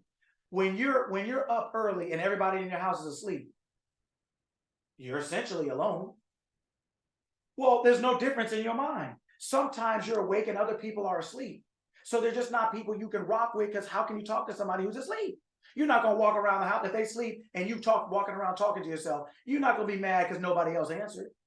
You're the only one talking. You're the only one awake. Right? So you realize I'm the only one awake in this environment. So if I'm talking to myself, I'm not expecting anyone else to answer. And I'm not mad because I understand they're asleep. And so when we understand that other people are asleep in their mind, they're not awake yet, and they're not awakened to who they really are yet, that's okay. But it just means we can only spend so much time talking to somebody who's asleep until they start waking up. Because now we're casting our pearls before swine. We're wasting our breath and wasting our time. They're not awake enough to hear that. That doesn't make them bad people. That just makes them in different states of consciousness. And just like we wouldn't walk around the house talking to people who are asleep and be mad they didn't respond, we're not going to get on the phone to somebody we know is asleep and have certain conversations and be mad that they don't vibe, that they don't get it, that they don't agree. And then now you want to excommunicado everybody and things like that. No, it just means you have to quarantine some people sometimes. There's just certain conversations you can have, certain ones you can't. Certain things, certain places you go with them, certain places you don't. Because, and then sometimes people are just so asleep that you have to leave them at home. Sometimes people, you just got to let them keep snoring. They're just out right now. But we've all been asleep consciously. And now the people that are on this call or on calls like this or having the conversation we're having, those are the people who are awakening in consciousness, like we talked about last week and the weeks before. Those are people who are awakening in consciousness. And there's nothing you can do to make somebody do that. That comes naturally. It comes on their own. You expose them to certain things, but still, if people come to awaken on their own, that's a reflection of their divinity, of the fact that we're all God, just individualized. And everybody has a right to wake up when they're ready. That's their own individual journey. Right? And so we have a right to live our life, wake up, and have a right to live their life staying asleep. As much as we don't like it, we didn't want somebody else waking us up when we were asleep. And our conscience and our mind, when we were having our time of sleep, we didn't want to hear that. From this and that, I say it all the time. My mom took us to church when we were young. I did everything I could not to pay attention. I held my breath, put my fingers in my ears, try to stay in the hallway, outside the doors as much as I can. I try to do everything not to hear. Right? And so we all have our own times when we wake up. And so everyone has that right. Right. But I was giving this example to somebody else. Like if I'm outside lifting weights, or if I'm a mom and I put on makeup, does that require somebody in the house to start doing the same thing I'm doing? I'm only doing it because it's good for me, right? Because I want to get stronger. I want to, put my makeup on or whatever. It doesn't require my daughter or my son to come out and start doing it because I'm doing it. They may be asleep. They may not be going anywhere that requires makeup or doesn't want to put me on. They may not want to lift weights. They may be 5 years old, right? Just because I'm doing something doesn't require someone else to do it, is my point, right? And so you have to be okay with doing something because that's where you're going that day, or that's where you're in your level of thought. That's where you are. Everyone else isn't obligated to be that. And everybody else will get there in their own time. They will. Maybe this lifetime or the next ones, but they'll get there because we're all coming from the same place and we're all going back to the same place. But everybody's not in the same states of consciousness. Everyone's not in the same stage of the race. Some people are on lap 1. You may be on lap 81, but they're still running. You just can't see them. Some people are pulling up to the stadium. They ain't even out the car yet. They don't have a chance of you talking to them. You can't talk to nobody outside the stadium. They're not even there. It's kind of the same things, right? So it's not that we're trying to diss people or talk about people, judge or condemn or criticize. No, for me, it's actually made me do that less. But what it has made me do is be less tolerant. And what I mean by that is I don't go for the foolishness. Hey, you want to think that? No problem. I can't rock with you on it, but I love you anyway. It's all good. But I can't rock with you on it. You got it. No, we can't do that. Because I'm aware of the consequences, of the outcomes of poor thought, of the outcomes of poor belief. I realize that there's an outcome that you and I can't navigate or negotiate with this third party called life or the world. So I'm less tolerant of things that I know not to be right thinking, but I'm less judgmental of not right thinking because I realized when I wasn't. And I realized I'm still coming through my own phase and things. So I'm not ever standing up here like I've enlightened and I'm Moses on top of the mountain talking to everybody and I made it. No, I'm just talking and we're all talking together because we're all on the same journey. Some of us are ahead, some of us are a little behind, some of us right here on the side, but we're all on our own individual journeys, right? That's what's important. So don't be offended if people don't rock with what you're saying, and don't feel guilty if you don't rock with what they're saying. You don't have to disrespect anybody, judge them or condemn them or criticize them. Just realize you're not on the same page, and on whatever page you can get on that, and whatever you can't, they have a right to be on their page, you have a right to be on yours, right? But what did Wallace Waddle say? You owe no man anything that will prevent you from making the most of yourself. You don't owe anyone anything that will prevent you from making the most of yourself. That's what you're here for, to make the most of yourself, to make the most of this experience and journey that you came to have. And everyone has a right to do that in whatever stage they're in, right? All right. So commitment, dedication is something that this is a lifestyle. It's not something that you can just pop in and pop on. It's every second of every day that you are required to think in your highest and best good. That's why talking that talk is good. That's why sitting there, just talking to yourself while you're cooking, while you're cleaning, while you're driving, while you're doing whatever you're doing, talk to yourself. right? You can whisper, nobody else has to hear it, but keep track of your mind, guard your mind, guide your mind, right? Those things are important. It's every second. You on scholarship for the rest of your life, right? And you have invested in your persona, called Sparkle, called Ray, called Gerardo, called Giovanni, called Mona, called Veronica, you have invested in your persona. You've invested in yourself, your physical self. You've invested in this physical thing you've created, this body and name, right? So you as the body have to realize you're an investment. You're on scholarship, right? So that's every second of every day, right? All right. Next thing. Kind of like we talked about power versus the problem.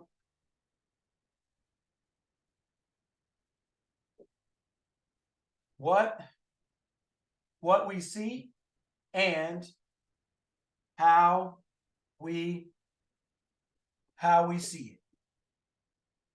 What we see and how we see it. What we see and how we see it. What we see, like that part of your brain, that reticular activation system, right? That's the part of your brain where if you want a red car now, it starts to see all kind of red cars. It's a part of your brain that focuses on what's relevant to you and then holds off or throws out everything that's not relevant.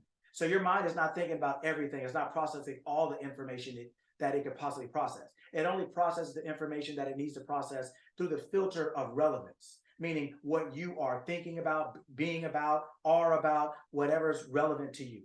It only brings those things to you. So we're only seeing what we see and how we see things. What we see and what it means to us. What we see and how we deal with it. What we see, right, is based on who we are. Who we are determines what we see and how we see it.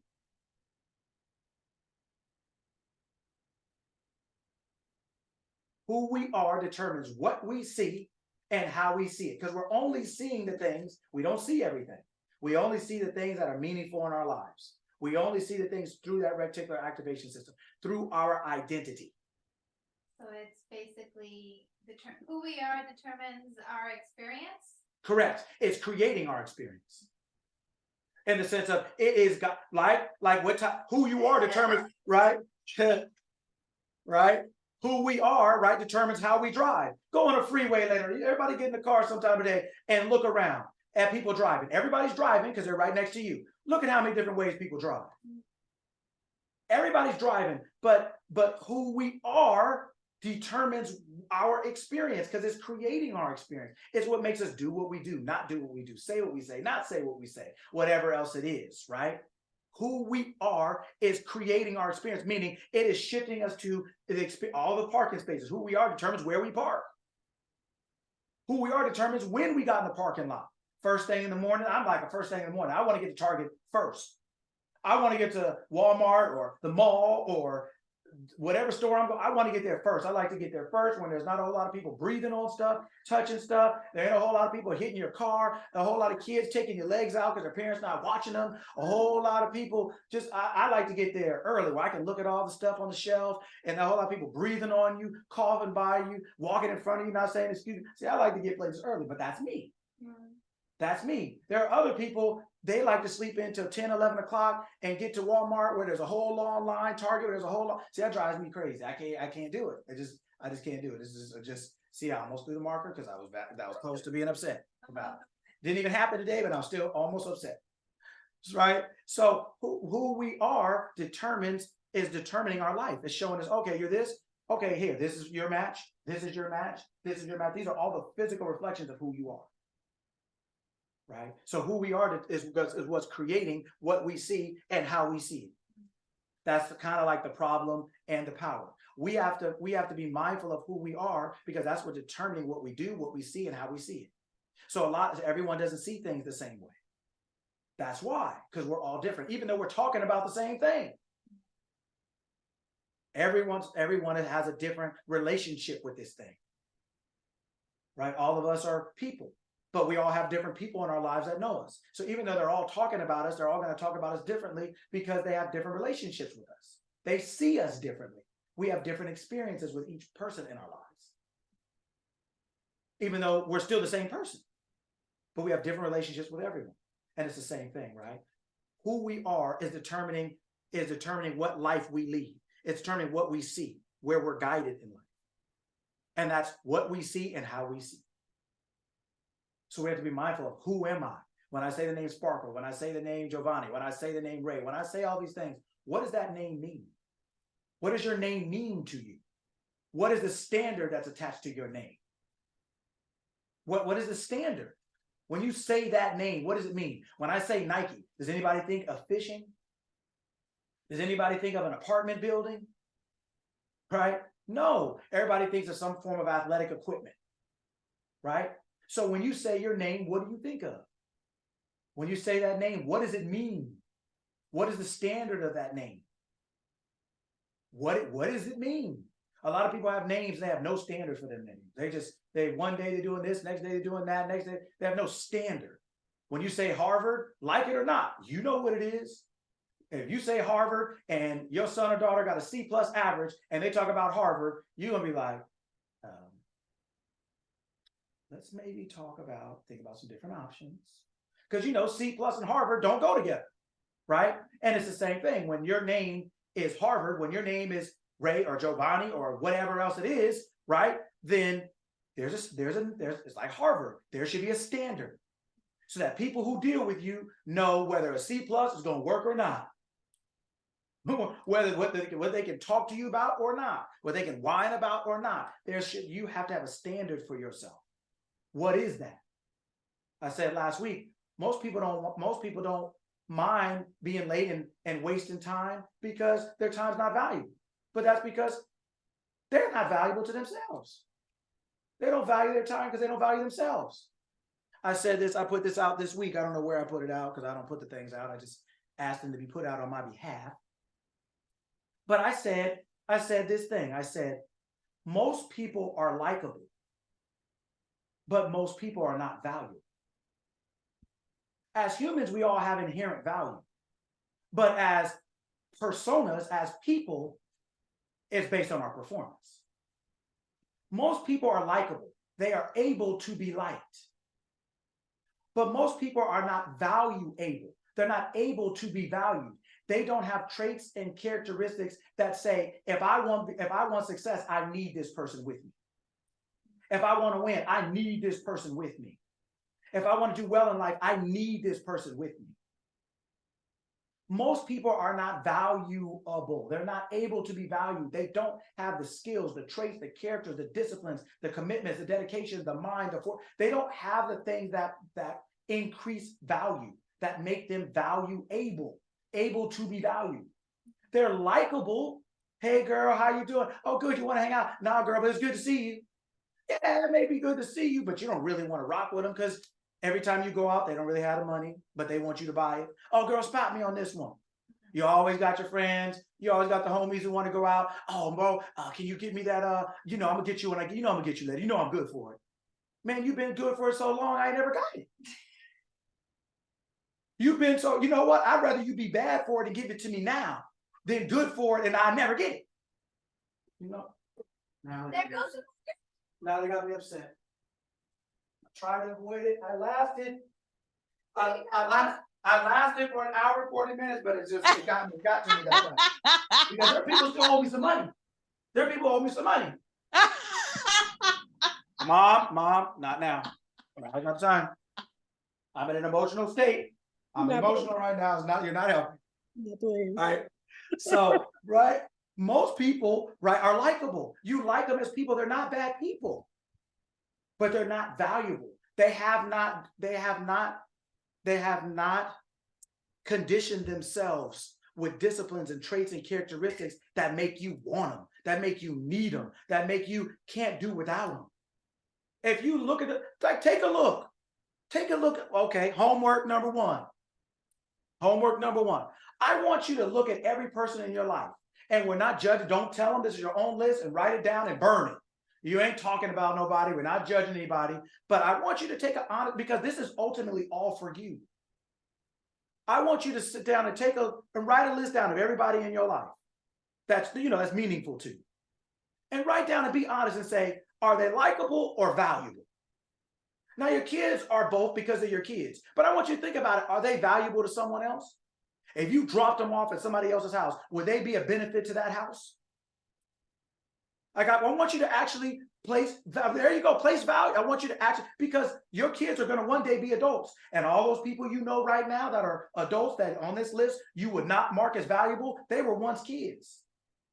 And somebody didn't drill, instill, impart, and implant skills, disciplines, awareness, knowledge, consciousness that actually raises their level of value. So most people are like 10-year-olds at a lemonade stand.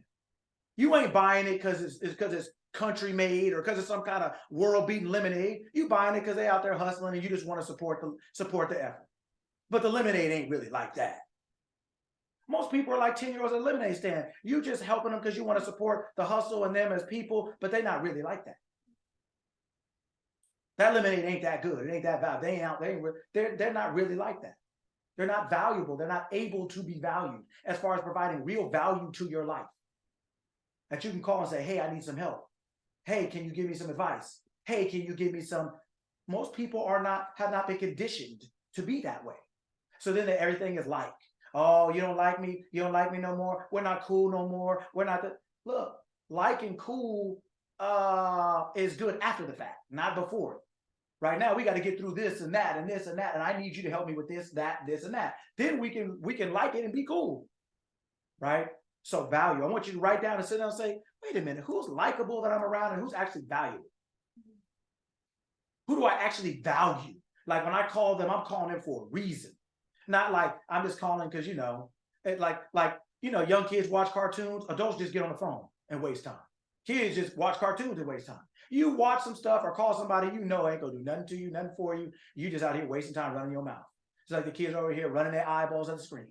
They ain't doing nothing. You just spending some time, right? I want you to separate the two and then realize, why do you feel that way? And then turn that around and look at you and say, am I really valuable? Like as a friend, am I really valuable? As an employee, am I really valuable? As an employer, am I valuable? What ways can I increase my value? How can I be a better friend? How can I be a better daughter, better mother, better father, better son, better partner, better employee, employer? How can I increase my value? Because everybody wants to get paid, but you don't get paid on like, you get paid on value. Your compensation is directly related to your value. And everybody wants to get paid more, but don't want to be more. Everybody wants to get paid like they working 80 hours a week and you can't get them to work 8. Everybody on break, everybody on vacation, come in late, leave early, on break while they at work. There's always some form of lunch or break. I'm just about to, I'm in it, or I just got out of it. Right? See, I won't do the marker again because I'm getting upset, but I'm trying not to do. All right. So, any questions on that?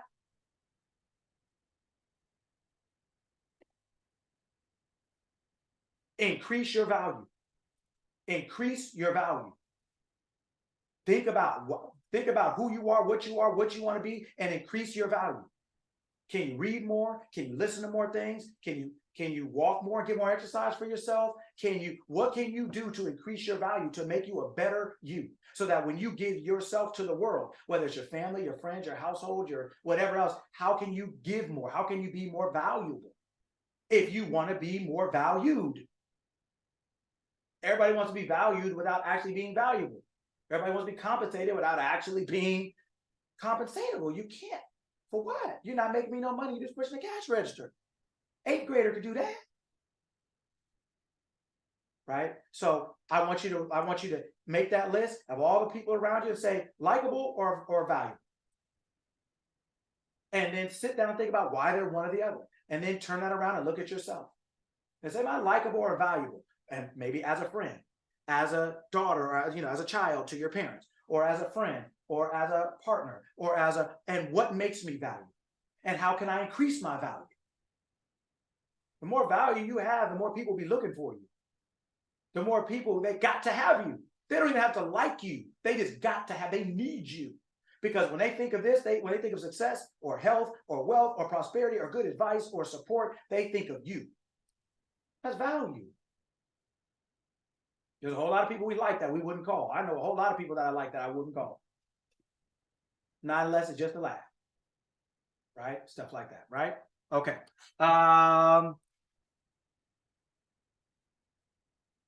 Last thing I'll say is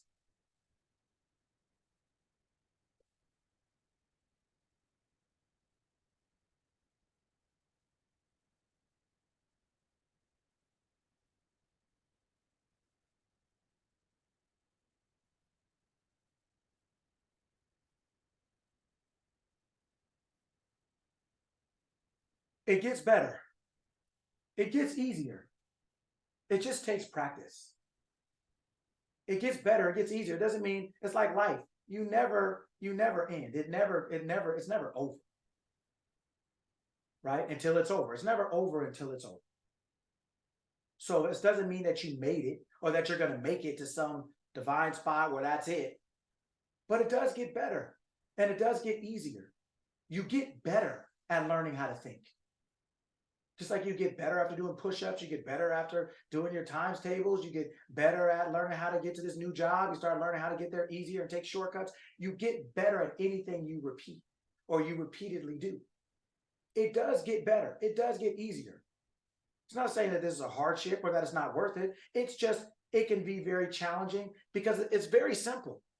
Whatever you dominantly think about and how you think about it is what you're getting. Period. That is where your mind is showing you life. You're seeing life in that direction. Just like parking spaces, there's 1,000 of them. You park there because that's what you thought, right? So whatever you're dominantly thinking, that is what you're getting in life. You're not creating anything. You're not inventing. The word invent, right, comes from the Latin word invenio. It means to stumble upon. It's like when you're in the dark room and you trip over something. That's what it means. It means to stumble upon. It means in your mind stumbled upon something. You're like, your mind started moving and then it stumbled upon something that already exists called an idea. You are not creating anything. Your idea just turns the light on and you see something. And then your hand assembles what's in your mind. Your body does nothing but assemble. It doesn't create anything because itself is created. Right? And assemble and creation is different things. When you buy your kids Legos, and they talking about, look what I built. It's like, yeah, they assembled something. They didn't make the Legos. They just used the Legos to build. So that's all you're doing is using your body, using the Legos to build. Whether those are relationships, whether those are your car, every physical thing you're using are like Legos. There's something you're using to assemble your life. Everything you have, every relationship you have is a reflection of you. Every one of them. You have to figure out what that reflection is. You're using it to assemble your life. You're using it as a part of your life. And when you no longer want something, those Legos, you tear them down and you start over. I want to assemble something new. I want to assemble something different. As you get better, you start assembling bigger things. As you get older, you start assembling bigger things in life. You start driving, you start having your own place, start going to college, your life gets bigger. The assembly gets bigger. But you're not creating anything. All you're doing is stumbling on something that exists, an aha moment, an idea in your mind, then you use your body to assemble that picture in your mind. Right? So learning how to think in your highest and best good. That's what positive thinking is. It's really just powerful thinking. It's thinking for your highest and best good every second. You are on scholarship as Sparkle, as Lucky, as Giovanni, as Dre, as Ray, as Mo. You're on scholarship. Your higher self, the you before you got in that body, is the investor. And every second it's looking at what you're doing. Looking at the return, like what kind of return are we getting on this? You're both one. It's like you and the train conductor. You're one. You, the train conductor and the train are one. They are one. Right? So it gets better. It gets easier. It just takes practice. It's very simple. It's just a lifestyle. It's just something you do every day. It just feels challenging because most people aren't awake. Most people aren't awake. So you get out off this call or, out of your morning meditation or whatever it is you do, and you high as a satellite. And then as soon as, boy, you get down the street, somebody cut you off. Or you get in the Walmart and somebody there acting a fool. Or, you go to work and somebody, wow, I saw you come in late. I mean, you're always, just people, right? And so everybody's not conscious, right? So you have to be okay with your light shining. Let your light shine. You let your light shine. You do you. Everybody else will come along their own time, just like you did. They will. But until then, let them be where they are. Where, in my best English, where they at. Let them be where they at. That's it. This ain't no search and rescue, right? You can't save everybody. That's not what you're here for. It's not what you're here for, right? So it does get better. It does get easier. It just takes practice. Just takes practice. It's just a lifestyle, right? If you're thinking the wrong things or you thought the wrong things, okay. If you parked in the wrong parking spot, get out, move. Don't make it a big deal. Don't beat yourself up over it. Don't go through all kind of seances and feigning and all kind of other stuff. Like it ain't that big a deal. Just move. Just move. Keep it simple. Just move. Right? And realize that just like you could pull into that parking space, you could pull into any idea in your mind. Your success, your health, your business, your relationships, your whatever it is, your where you want to live, how you want to live, you can pull up into all those spots are open. They're all open. They're just waiting for you. You're the only one in your parking lot. You have your own parking lot, full of spaces, full of possibilities, full of opportunities. And the spaces you pull up in are the ones that you give life to. Wherever that car's parked, that's where it is. I have a question. Okay, so my light shines, like I was saying earlier, I do all these things. I want to help everybody. I want to save everybody, but that got me in trouble with, not pouring into me properly. That got me in trouble. So I was thinking, the question I wanted to ask was, how can I shine my light in spaces that are more worthy of my light? But then I thought, no, that ain't it either. You shine your light wherever you are, but like, how do I not invest like the scholarship opportunity for everybody? Like everybody can't get a scholarship from me, like everybody is not worthy of a scholarship from me. Like I'm fragile and valuable. Like I can't be like out here just like you said, you don't cash your pearls before swine. Like I'm just available to the wrong communities, and I don't want to do that because that's not the right investment for me. That's not the right investment for my conscience. So how do I shine my light without, I guess, being salty about it? Yeah. If that makes sense.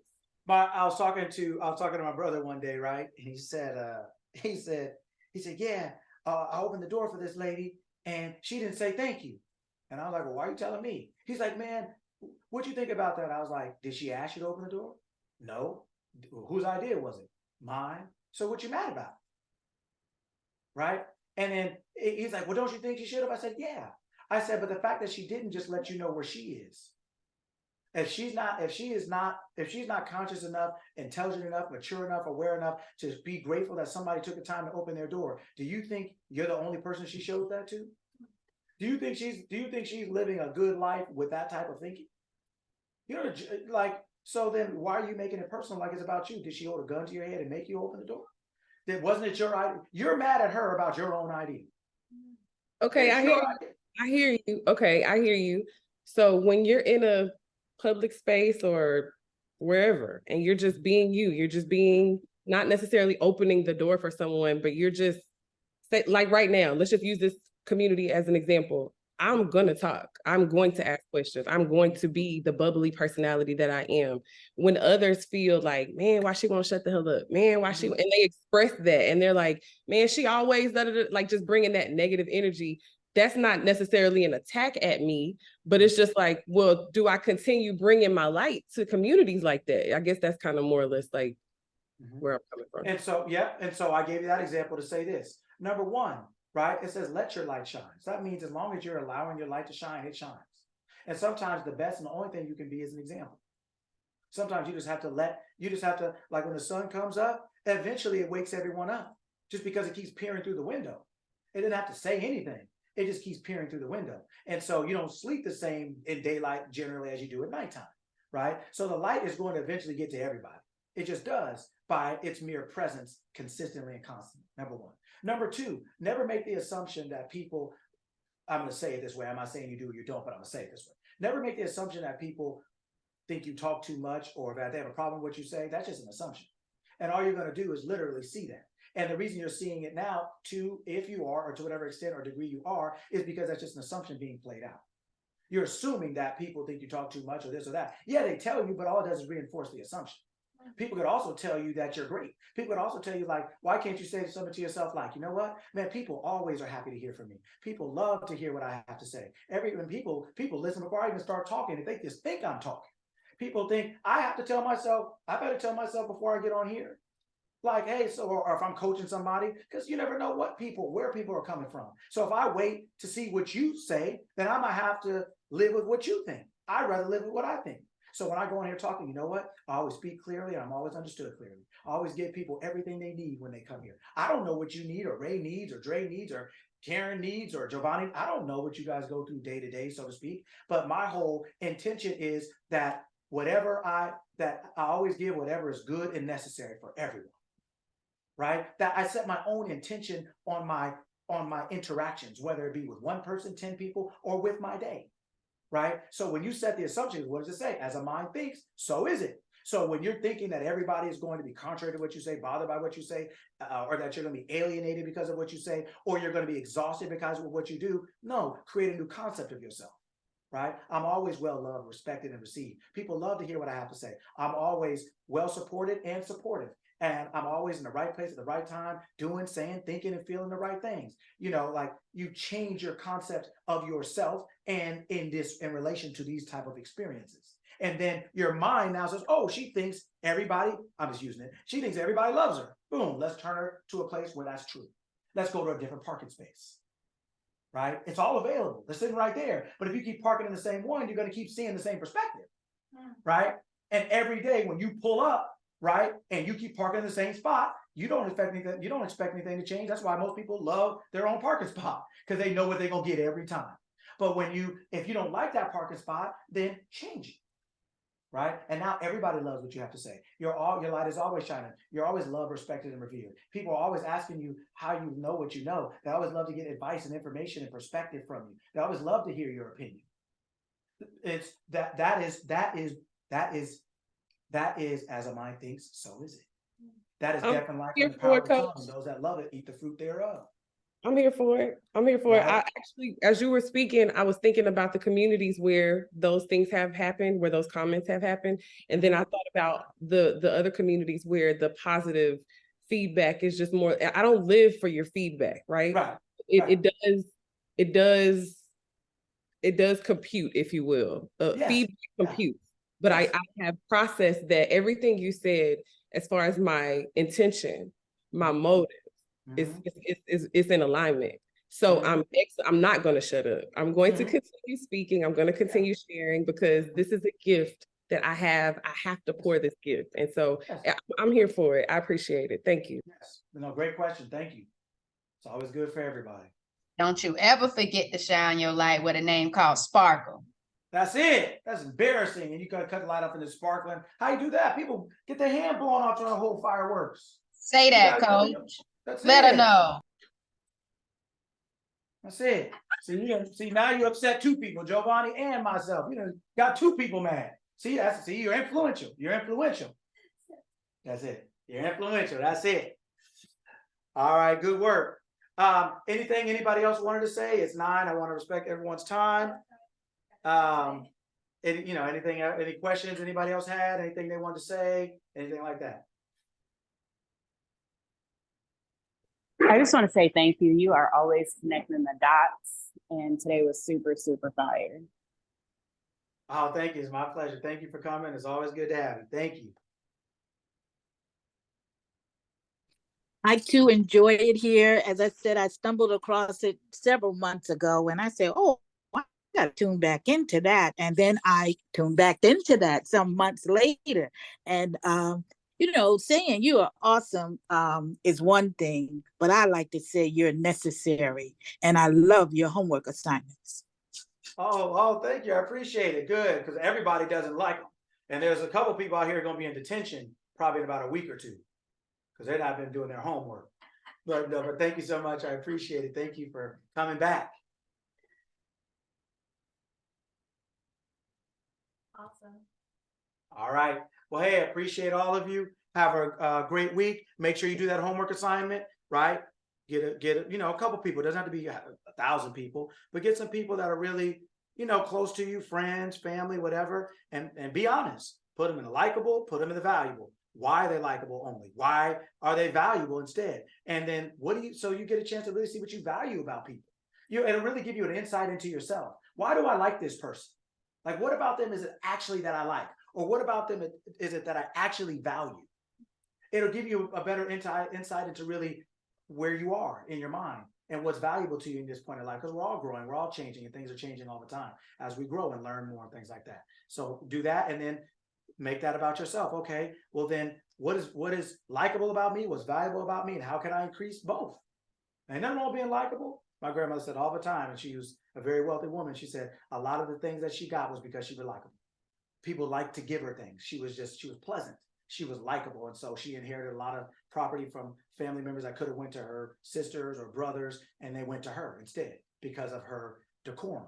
So there's nothing wrong with being likable. There's no slight on me, right? But I want you to be both, right? But I want you to know why you're both, what makes you both, and how you can increase that part of both parts of yourself in that respect, right? So, and because it's everything that we do, even if we're looking at others, we're just using them as a mirror to look into ourselves. That's why I say it's not judgment, it's not criticism, but you're just being honest, because then when that mirror comes back, you can be honest with yourself. Like, oh, okay, I see why I like this person. Oh, because I like this thing about myself, or because I like that and I want to get that for myself. I like the way she handles conflict. I like the way she, you know, always keeps her word and calls me when she said she would. You start to see that what you like in others, you either like because it's a part of you or because you would like that to be a part of you, right? And so we're always using others as mirrors to reflect us. Awesome. All right. Hey, that's it. Talk that talk this week. Get it done. And we'll see you guys next week. Bye, guys. Thank you. Thank you, Vero. Thank you. Thank you. Thank you, Sparkle. Always good to hear you.